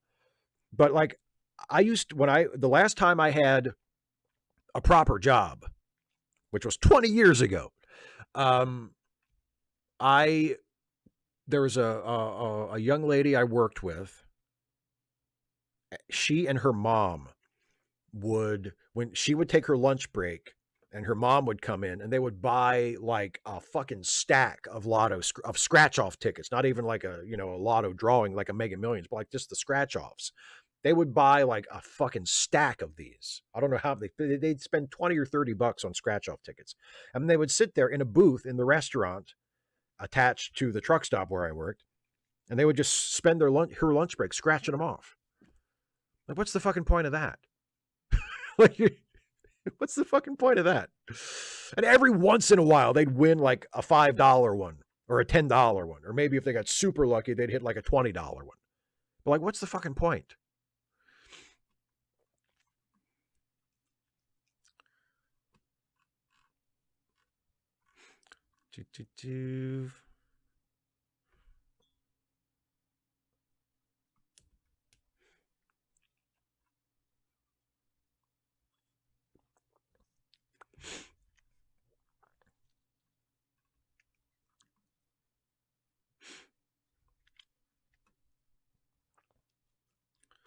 Brian Baker says, R.I.P. Gates, out now and not coming back next year. Yeah, that's a little bit of good news, isn't it?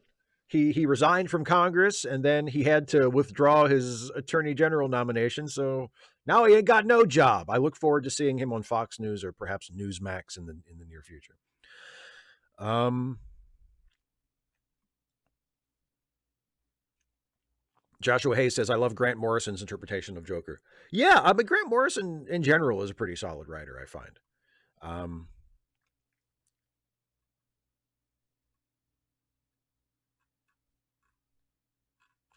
Simon Moody, Stuffy, you assume as a guest host, I'd have Stuffy do it. I think he'd probably do it. He'd probably cut me a break, you know. Michael Michael Hadeline says, what does Eaton's not cheating mean? Well, this is a saying that I have heard. It does not reflect. I do not share this principle. I believe quite, genuinely that Eaton is in fact cheating, but perhaps because it rhymes, perhaps because it is some people, people who are scoundrels in this way are looking for a loophole. But the general idea is, if you are in a committed relationship, a monogamous relationship with another person, and you have a sexual encounter with a person other than your monogamous partner, and that encounter consists only of oral sex and not of actual sexual intercourse where there is insertion and penetration, that does not constitute cheating. Or, to put it more succinctly, eating ain't cheating. That's the general idea. Which, as I said, I do not agree with.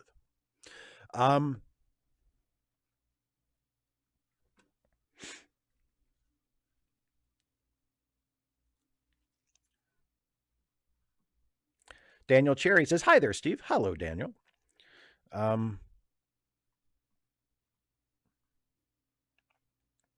Isaiah Taylor says, watched Superman Returns for the first time in decades. Wow, I forgot how great that movie was. Better than Man of Steel. Yes, Steve, I like Superman too. What is the best Superman movie? Superman Returns. Easy. Superman Returns is the best Superman movie. Although, I mean, if you tried to argue that Superman the movie, the first Christopher Reeve one, was the best, or even that Superman 2 was the best, I would not fight you, because I think both of those are masterpieces. And I also really, really love Superman and the Mole Men. But for me, Superman Returns is the best Superman movie. Brian Bates says, thank you for all the videos you put out, Star Trek and otherwise. You were one of my top 5 YouTube choices. So thank you very much. Ace Shock says, thoughts on Absolute DC? I haven't read any of it. I just don't find, I'm not that interested in it. People seem to be enjoying it.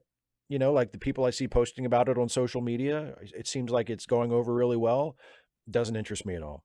I mean, I might get around to reading it at some point once there are enough issues of it out that it gets collected in a paperback or something. I might read like the first storyline of Absolute Batman once it's all been published, but it just doesn't interest me. It feels like trying to reinvent the wheel for its own sake. You know, it feels like a stunt to get people to read comics, which I get. I understand the comics business has been struggling for a very, very long time. Anything that gets people to read comics is a good thing, I guess. I'm not against it, but it doesn't interest me. Like, okay, I don't care. You know? Kane 20C, Superman Returns over Richard Donner? That's what I said. Yes.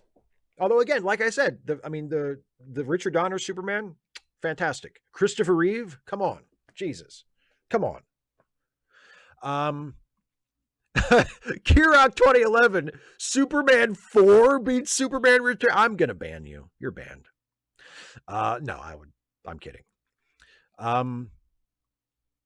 Sweet Tea Gamer T, I think people hate on Man of Steel too much. And Zack Snyder, he isn't a fascist. I think that's a myth. I don't know if he himself personally is a fascist. I mean, I don't think he identifies as a fascist. He just makes movies like one. His movies are completely fascist. Whether he, as a human being, in his political ideology is a fascist, I'm perfectly willing to believe that Zack Snyder is not a literal fascist in his political beliefs. I'm even willing to believe that he's a fairly liberal guy, but his movies are filled with fascist imagery and ideas. I don't see how that's an argument. Like, you want to talk about what the guy feels in his heart? I don't know. His movies are fucking fascist. Joe McClory says, how funny would it be a stuffed animal to do Trek actually would be funny. Who would have the closest views to you?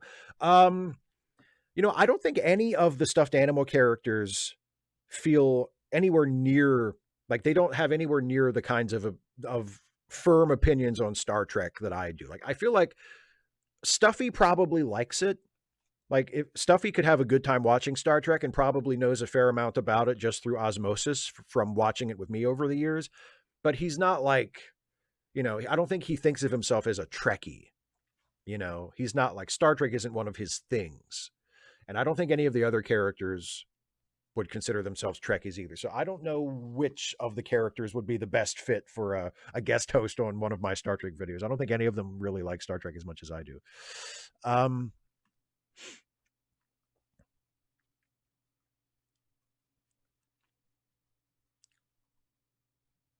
Brian Baker, like the Promise Keepers, not counting anal. Yes, I had a friend in high school who was not a Promise Keeper. Thank God, he was my friend. He also felt that anal shouldn't count, which is hilarious because to most people, not everybody obviously, but to most people, like anal is way more like, exotic and transgressive and intimate than the usual way, right? So the idea that anal is somehow less of an offense, quote unquote, if that's how you look at it, than just doing it the old-fashioned way is hilarious to me. But yes, that was a Garfunkel and Oates song, right? There was a Garfunkel and Oates song about that. It's really funny about how it's, you keep your virginity, you just do anal.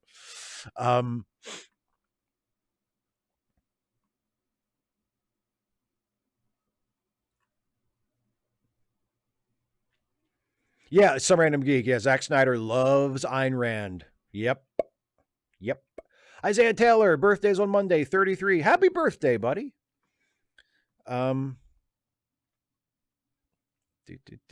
Hanneline says, thoughts on McMahon's nomination as Secretary of Education. I feel like I'm taking crazy pills. At this rate, maybe The Undertaker might surprise attacker and take the position over. The Undertaker would make just as much sense for Secretary of Education as Linda McMahon does. I was talking about this yesterday on the phone with Dana, because Dana's a teacher, right? So she has even more of a stake in who the Secretary of Education is than I do. And yeah, it feels like just Trump giving one of his friends a random job. Trump is close to the McMahons. He's done business with the McMahons before. He's done appearances for WWE in the past. I know he likes both Vince and Linda. And Linda was in his previous administration. He appointed her to head of the Small Business Administration. And now she's going to, I guess, pending her Senate approval, she's going to be the Secretary of Education. It's just, there's nothing in Linda McMahon's life or work history that remotely suggests Secretary of Education. It's just a bullshit pick. It's just some place for Trump to park one of his friends. It's a graft job, It's yeah, that's what it is. Daniel Cherry says, can you say happy birthday to me, Steve? Okay, happy birthday, Daniel. Is it your birthday too? Michael Handeline says he is also a teacher. Well, good. People should be teachers. A teacher is a great thing to be. And yes, you're obviously concerned about Linda McMahon being Secretary of Education too. Yeah, Ace Shock says Taker was the guy who, for anybody who doesn't know, for anybody who was a wrestling fan when they were a kid and remembers The Undertaker, but doesn't really know a whole lot about who he really is. The Undertaker is a piece of shit. Like, The Undertaker has been a piece of shit for a very long time. The Undertaker is probably a white supremacist. Like, I mean, he would never say that. And he would probably, if you said that Undertaker was a white supremacist, I'm sure he would count off all of the black friends he has and all of the black people he worked with in the wrestling business who he thought was great. The Undertaker has fucking Nazi tattoos. The Undertaker is, the Undertaker is a Trump supporter. The Undertaker is, he's been photographed wearing like Thin Blue Line t-shirts. The Undertaker is a fucking asshole. The Undertaker is a right-wing piece of shit. Great wrestler. Massive, massive piece of shit as far as his personal politics. Uncanny Suit 97 says Dave Meltzer said Linda has a fake college degree too. I mean, that would not surprise me. Like, it wouldn't surprise. And if you told me anything about either McMahon was fake, that would not surprise me at all. Because they're both really, really terrible people. God, the live chat thing went out again. I should download another one of these. Is there an alternative to the one I'm using for XSplit? I'll look into that. I probably won't. Super chat from Carlisle the Cinephile. Hi, Carlisle. Thank you very much. Can I get some words of encouragement and support from chat? The world sucks and my work situation is super toxic since the election. I'm looking for a new job, but have had no luck so far. Everybody be supportive and encouraging to Carlisle. Please, Carlisle, hang in there, buddy. I'm sorry to hear that.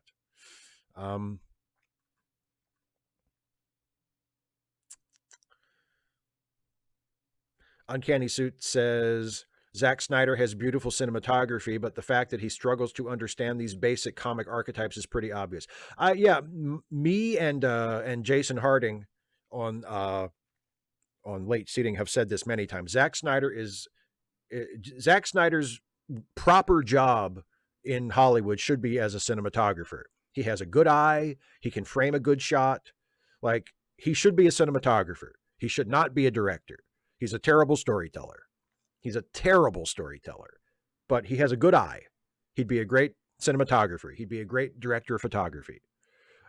He should not be a director. Kirok says, do you hate Superman 3? No. I don't think it's a good movie, but I don't hate it. No, and it has its moments. Like everybody loves the junkyard scene. The junkyard scene is a classic. No, and I love Annette O'Toole as Lana, and I think there's potential there for a good movie. There's the concept of a good movie buried in there somewhere underneath all the awful comedy. Like, that's the thing that kills Superman 3. It tries to be a comedy and it's just not funny. It's just the most awful tacked on comedy. It's terrible, but no, I don't hate it. I can watch it and enjoy it and have a good time with it, kind of like I can do with Star Trek 5. And you know what? I don't hate Superman 4 either. I mean, Superman 4 is a terrible movie, but I don't hate it. It's Superman. It's Christopher Reeve playing Superman for the last time. You know, it's not good at all, but I don't hate it.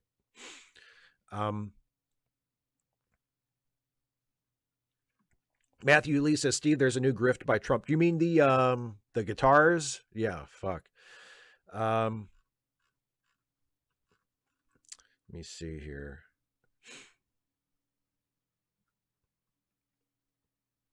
CMX says, when Rubio is the sane cabinet nom. Yeah, I know, right? What the fuck?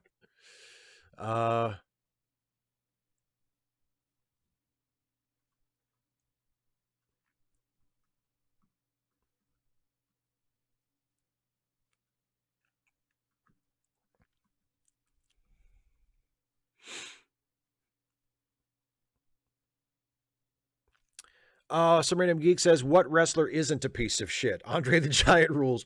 I mean, as far as wrestlers like from back in the day, I don't think Bret Hart is a piece of shit. Bret Hart's kind of egotistical. Like, Bret Hart has a very high opinion of himself and of his wrestling and has a very sort of self-centered view of the wrestling business. But he's Bret Hart. Like, he can kind of get away with it because he is literally one of the best wrestlers who ever lived. But as far as his personal life, I don't think Bret has ever done anything terrible, at least not that anybody's ever heard about. I don't think Booker T's ever done anything terrible. Booker T seems like a pretty solid dude. And there are wrestlers nowadays, like, I mean, I've never heard anything terrible about Cody, my favorite guy. Cody's a good dude. CM Punk has a bad reputation among certain people, but I think CM Punk is probably a good guy. He's just a little testy. He's maybe a little short-tempered and doesn't suffer fools gladly. But in terms of like his personal conduct, and I don't think he's a fucking Nazi, you know. And he's been supportive of LGBTQ people and trans people. In fact, before Punk left AEW, I've always been sort of proud of this as a Punk fan. The last thing CM Punk did on camera before walking backstage after his last match in AEW and getting fired. He didn't get fired right on the spot, but the process that led to his being fired began. Um, but the last thing CM Punk ever did on camera in AEW was after he had won his match at All Out last year. He stopped on his way back up the aisle and he took a sign from a fan that was like a Trans Lives Matter sign and held it up. And I thought that was really cool.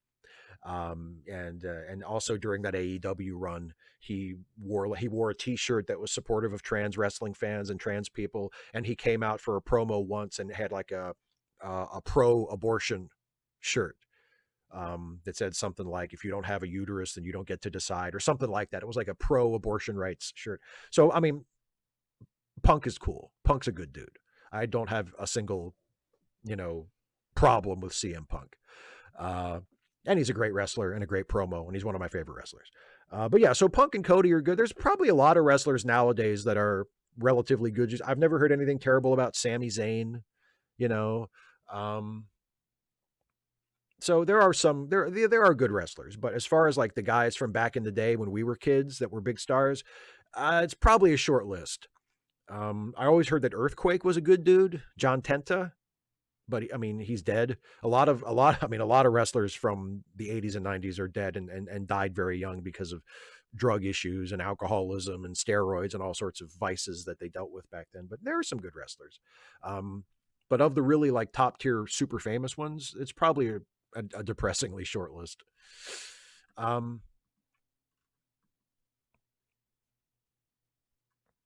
Oh, some random geek. Which is the bigger list? Wrestlers who are decent people or wrestlers who are pieces of shit? Just based on what we know, probably wrestlers who are pieces of shit is a bigger list. Oh yeah, Mick Foley. Yes, that's a good one. Nishikantaki. Yeah, Mick Foley. Good dude. Yes, John Cena, Batista. Yeah, Batista's a good dude. Cena's a good dude from what I know. I mean, he could be a piece of shit in secret, but I've never heard anything bad about him. Yeah, Game Freak. He did kind of do a flip flop on China, which sucked. But I mean, yeah, Ace Shot Kenny. You know what? I want to say this about Kenny Omega. I'm not the biggest fan of Kenny Omega's wrestling, but Kenny Omega as a person, as a human being, seems like a really, really good guy. Seems like a really good guy.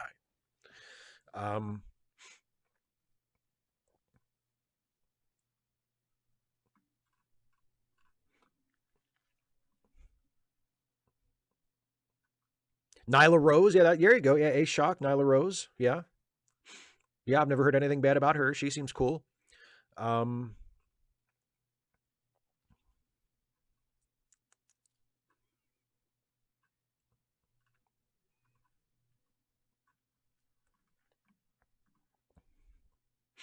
Yeah, Montresor says John Tenta looked 50 when he was in his 20s. I know, right? If you look back at Tenta, even like his days in Japan before he came to WWF in like 1989 or 1990. Yeah, because of his hairline and his beard and because just he was a big guy. Yeah, he always looked like 20 or 30 years older than he was. I don't think he was still in his 20s when he wrestled Hogan, wasn't he? In 1990? Or maybe his early 30s. Like he was not that old. And but he looked a lot older than he was when he started that what was ended up being his biggest run in 1990 as Earthquake against Hogan. Yeah. I think he was like shockingly young for that.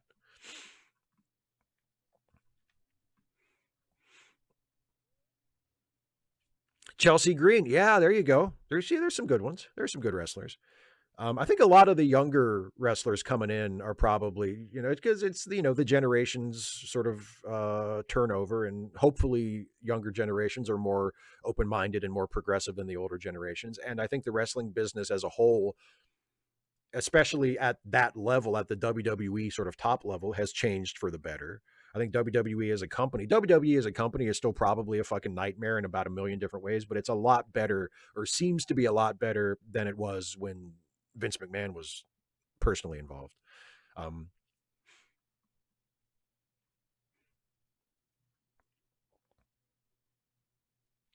oh, this is a nice thing that Jan says in the chat. Sending all my love and support to everyone in the LGBTQ community. With personal thoughts to my young trans relative in this era of hate, please know we love you all. Yes, indeed. Yes, and in fact, this past week was Trans Day of Remembrance. I should have mentioned it on Wednesday because it was Wednesday and we had a live stream, but I forgot to mention it. But yes, absolutely, definitely seconded. Oh, Kirok, did Vera becoming a robot scare you as a kid? Going back to Superman 3, yes. The first when I was young and when I was really young and I watched it, yeah, it was scary. And apparently that's a common experience for kids who watch Superman 3, that it's like a scary thing when Vera becomes a robot. Yes, that's a really good scene. It is. It was very scary to me as a kid.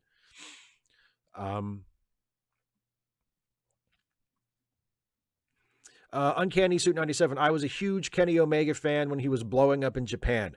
That era of Bullet Club really helped rejuvenate Cody after the Stardust days. Yeah, it did. And also his run in Ring of Honor and just his general sort of loop around the indies that he did. Yeah, I liked a lot of Kenny's New Japan stuff. I thought his matches with Okada.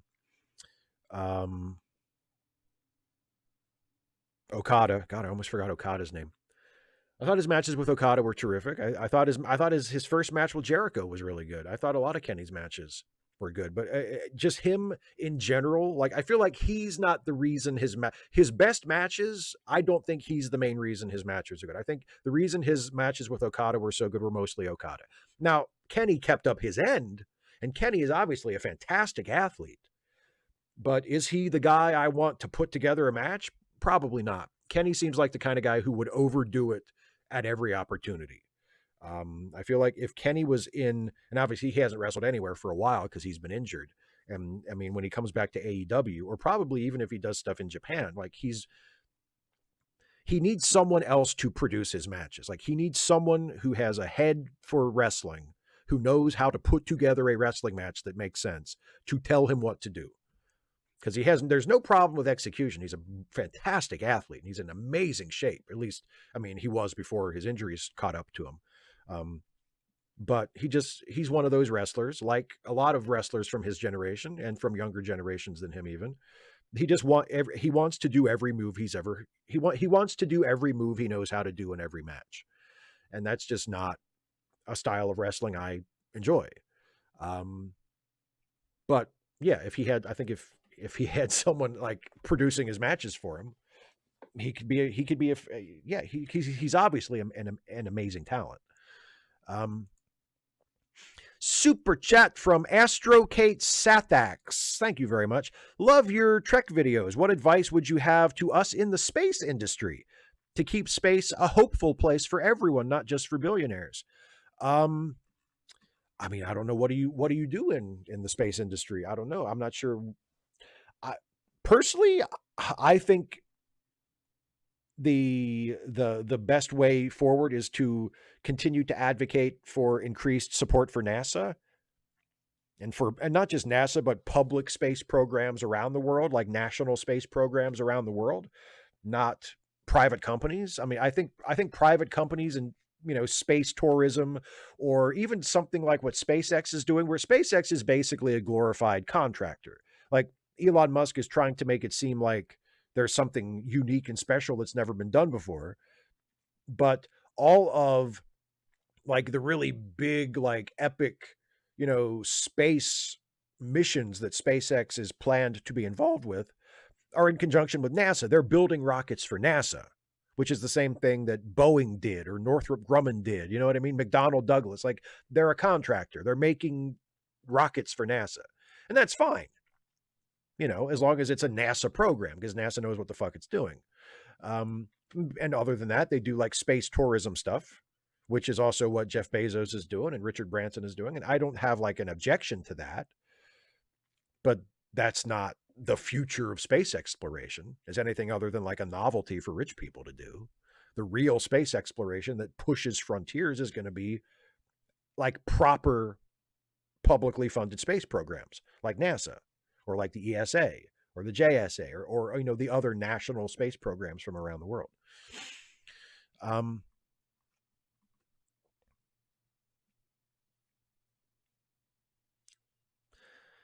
Darylette says, okay, Steve, in your opinion, would you put Alan Lichtman of 13 Keys fame in a top 40 dip turd countdown following the 2024 election cycle? I would most definitely include him.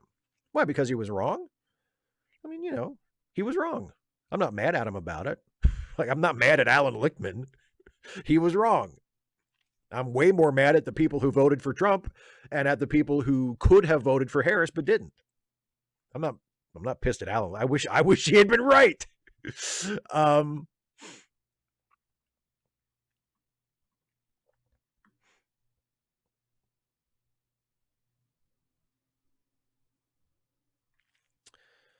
Ace Shock says, what is the background of Pam Bondi? Wasn't she the Attorney General of Florida?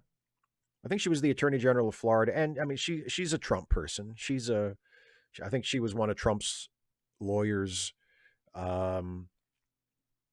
during one of his many cases over the past few years. Gage McRibs. Hi, Steve. I'm a student worker at a university library, and someone asked me why we have a memoir about sex trafficking, saying to me who would want to read that. It is so sad. How would you respond? Well, I mean, unless you already know the story about the memoir, I guess you don't really know what the story is. I mean, yeah, I'm sure it would probably have some sad parts in it, but what if ultimately it's an inspiring story or an uplifting story? And even if it's not, are there no reasons to read sad stories? Like a sad story can have just as much to offer as a happy. Why you could just as easily say, why do people want to read happy stories? I would much rather read an honest sad story than a dishonest happy story. If I want to read a happy story, I want it to be an honest happy story. I want it to be a story about something that is genuinely happy and joyful and wonderful. Not something that's fake and phony and trying to make me happy. Just like I wouldn't want a story that's fake and phony and trying to make me sad, right? I would want, especially if it's a memoir, even if it's not, like, I'm not a stickler for everything being historically, factually accurate. Like I really wasn't. Remember the A Million Little Pieces guy who got in trouble because Oprah recommended his book and it was like a huge bestseller, and then it came out that he fabricated certain parts, and it was sold as a memoir. I wasn't mad at him. Like, I don't care. He wasn't writing it as a historian. He wasn't claiming it was like a scientific text. It wasn't, something that was being made for the reference section, right? Where you would need it to be as factually accurate as possible. It was a story of his life. And so he made some stuff up. Did you read the book? Did you enjoy it? Did it mean something to you? Did it feel emotionally true? That's what I care about. And if it's sad, okay, it's sad. I'm a grown up. Like, I can read sad stories. I can watch sad movies. I can listen to sad songs. I like them. I like being genuinely moved by something. If you read a book and you are so moved by the story, whether it's nonfiction or fiction, that it creates a real emotional response in you, that you feel sad because the story is sad, or you watch a movie, you feel sad, like really sad because the movie made you sad, because the characters in the movie had something sad. Like, that's beautiful. That's the power of art. That's a beautiful thing. So no, yeah. People who don't want to read sad stories, like, unless they're going through like some kind of trauma in their lives, yeah, okay, obviously. But if you're just if you don't have any kind of external factor, if you just, oh, I just don't like sad stories, you need to fucking grow up. You need to grow up. Like, the world, there's a great rainbow of emotion. There's a great spectrum of emotion, and art can connect you with so many different points on it. And to just say, well, why would anybody want to read a sad story? I guess maybe it's not for you. The children's section is over there. You know?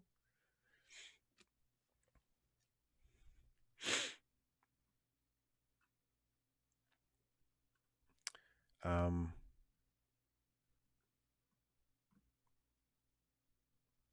Joe McClory says, have you read The Message? I have not. Isaiah Taylor says, I bought Star Trek Legacy for an Xbox 360. Have you ever played it? I have not. No, I have not. Chris McGough says, who is your all-time favorite Star Trek character and why is it Garrick? I really like Garrick a lot. I wouldn't say Garrick is my favorite character, but I like Garrick a lot. My favorite Star Trek character, probably Captain Sisko. I've talked about him a lot. I feel like Captain Sisko is the most complete character in Star Trek. I've referred to him very pretentiously with all of the English major that I can muster, as the Odysseus of Star Trek, because we see him as father, son, friend, boss, widower, husband. Like we see so many different sides of him that he's the most complete person in Star Trek. I don't think there's any other character in Star Trek where you see so many of the different facets of human experience that you see in Sisko throughout the run of Deep Space Nine. So Sisko's my and he's just awesome. He's just awesome, and Avery Brooks is an awesome actor. So Sisko's my favorite. Okay. I want to answer A Shock's question that I see here, and then I'm going to do my wrap up because we're almost to the end of the show, and then I'll come back and take some final questions. But A Shock asks, favorite MST3K episode. It's so hard to choose. The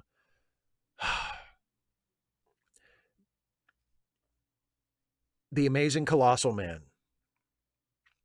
The Amazing Colossal Man, because not only is it an incredibly funny episode that I can still watch today and laugh just as hard, but The Amazing Colossal Man is actually the first MST3K episode I ever saw. Randomly catching The Amazing Colossal Man on late night TV one night when I was a teenager is the reason why I became a Mystery Science Theater fan. I had never seen the show before. I had heard of it, like I knew it existed, but I had never watched it. And I was flipping through the channels and they were showing The Amazing Colossal Man, and I stopped and I watched it for a few minutes. I was laughing almost immediately. I thought it was fucking hilarious. And I just knew that I was going to love this show. And I did, and I still do. So if I had to pick one, it would be The Amazing Colossal Man. But there are so many. I love Cave Dwellers. I love Mitchell. I love Pod People. I love Space Mutiny.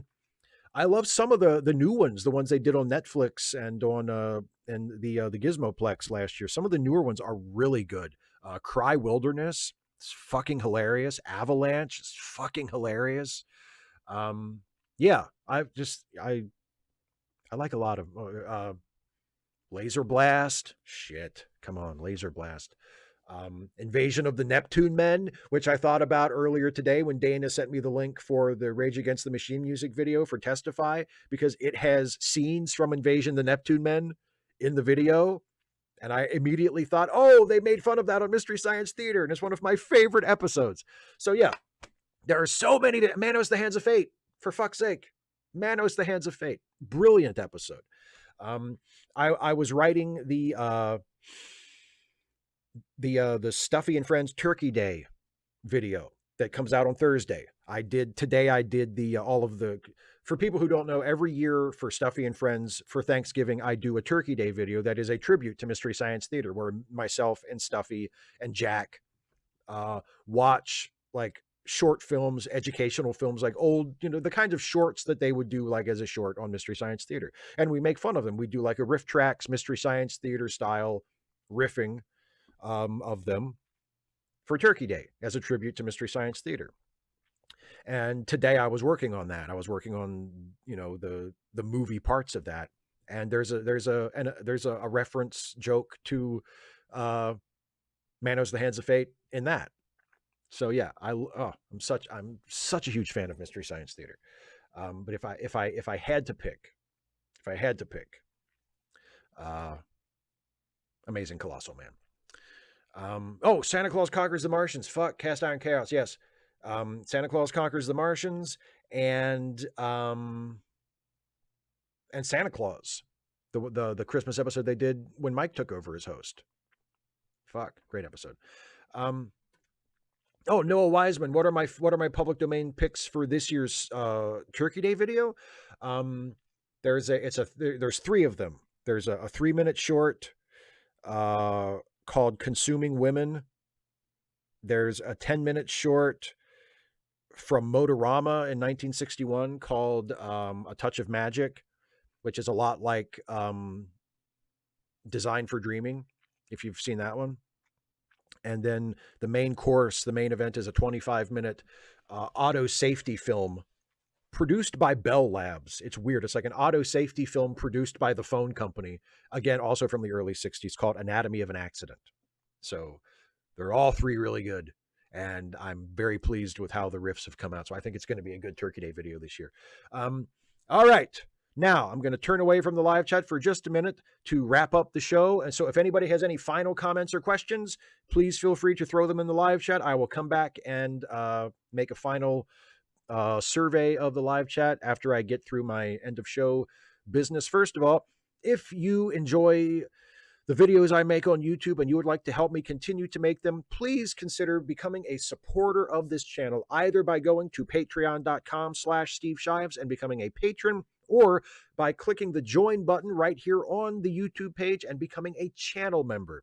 Either way, it really helps me out. And one of the benefits you unlock for yourself as both a patron or a channel member, either one, at any level, is that you get to ask questions early for these Ask Away live streams. On the Monday before these Friday live streams, I will put out a call for questions to all of my members and all of my patrons, and you can submit questions for Ask Away, and those are the questions that I answer in the first part of the show. So all patrons and all members are able to do that if you wish. And also, if you enjoy my YouTube stuff, don't forget that I am also a co-host on a couple of awesome podcasts that are a part of the Let Me Listen family of podcasts. There is Late Seating, the movie review podcast that I am on alongside my very best friend in the whole world, Jason Harding. And on Late Seating, Jason and I take a fresh look at classic films and see if they deserve whatever their reputation is, be it good or bad. And our newest episode of Late Seating is in the bad category. It is our review of Patch Adams, one of the worst films ever made, a movie that I absolutely despise and detest right down to the marrow in my bones. And you get to hear me and Jason talk about why we think it's such a lousy fucking movie in the new episode of Late Seating. So check that out. And also, I am a cast member on the Ensign's Log, the Star Trek themed comedy podcast featuring myself and Jason, our very own DanaCole, and our newest regular cast member, Ananda. There are 4 of us now as regular cast members, and it's awesome. And we play original characters who exist in the Star Trek universe. And we currently are on Deep Space Nine, and the episodes of Deep Space Nine, the events of Deep Space Nine are kind of happening, you know, in the background while we're doing our own thing on our show and telling our own stories. And it's a lot of fun. And if you enjoy Star Trek and you enjoy funny Star Trek, hopefully you will enjoy our show, The Ensign's Log. So I would highly recommend you check it out. Links are in the description. Also, don't forget, Some Random Geek was sharing the links earlier. And also, if you don't want to, if you were sort of buried under the individual links that Geek was sharing, or you just want a central location for them, charitylinks.page. That is a Google Doc that our very good friend Some Random Geek maintains for us, that has links to crowdfunding accounts and PayPal links and various other sort of links to provide financial support for friends of ours who need a helping hand. So if you are feeling generous and you would like to help out someone in need, please make use of charitylinks.page and the many links that that our friend Some Random Geek was sharing in the chat earlier as well. We highly recommend that, and that would be very, very, very, very much appreciated by me, and of course by the people who will benefit from your generosity. Now, let me turn to the live chat one last time and see what we've got. Dana says, Steve means Patch fucking Adams. Yes, I do. Patch fucking Adams. And people were naming the names of Dave Ryder from Space Mutiny. Yes, God, what a great bit. What a great bit. Rock punch groin. Crunch butt steak. I remember that was one of Crow's. Crunch butt steak. Big McLarjuge. Yeah. Yeah. Nishiki and Taki, thanks for this. Can't wait for the Shining review. Just watched that movie in 4K after not seeing it for. I'm really looking forward to the Shining review as well. Yes, any excuse to rewatch The Shining is fine by me. That's our next episode of Late Seating. We haven't done that one yet. That's the next episode we have to record is our review of The Shining. So yeah, looking forward to that one. Dana says, didn't know that about the video. Do you think some of the guys in Rage are MST3K fans? Possibly, yeah. I mean, I think that's probably the most obvious place where someone in the United States would have seen Invasion of the Neptune Men. It's not like a super famous movie, but it's possible that they're just fans of old cheesy Japanese sci-fi and they saw it apart from the Mystery Science Theater episode. But yeah, it's also possible that they're MST3K fans. They seem like cool guys, and cool people are Mystery Science Theater fans. So it's quite possible. Yeah. It's just it was on TV. They might have seen it even if they weren't fans. And that's a really good episode. The Invasion of the Neptune Men episode is a really good episode.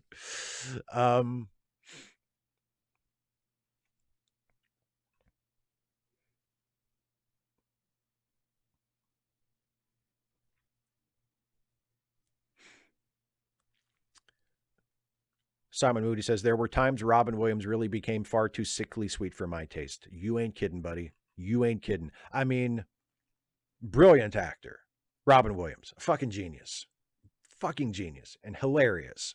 One of the funniest people who ever lived. But yeah, he occasionally would go off in a direction where you'd be like, what the fuck are you doing? Yeah. Oh, Air One Fire, you don't want to watch Night of the Hunter? Oh, such a great movie. Such a great movie. One of the greatest movies ever made. I'm sorry that you don't feel like watching it. Oh, I love Night of the Hunter so much. Max's Blitz says, I've just got to know if the real props are photoshopped or composited in your Trek Actually set. Oh no, the real props are, yeah, they're photoshopped in. Like my models and my baseball and the action figures that are in the background. Yeah, that's all. It's the real stuff, just photoshopped into the fake background. Yeah.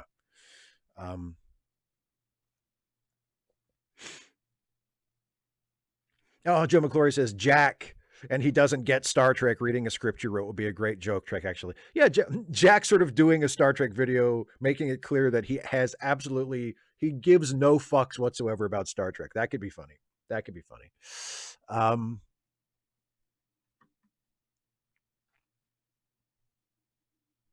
Yeah. Cast Iron Chaos says, final question. Is the rumor of Trump being ousted and Vance set up as a puppet ruler plausible or just a conspiracy theory? I would say just a conspiracy theory, but I would also say you never know. Like, who fucking knows at this point?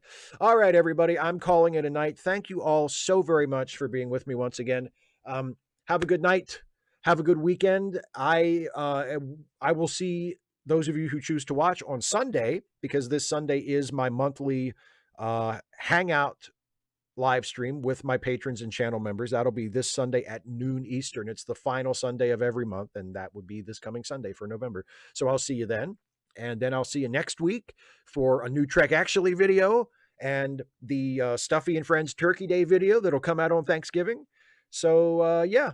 Thanks so much for joining me. Thanks so much for the questions and the comments and the attention and the support in whatever form it takes. Have a good night. Have a good weekend. Have a good Thanksgiving if you celebrate and if I don't see you before. And yeah, good night, everybody.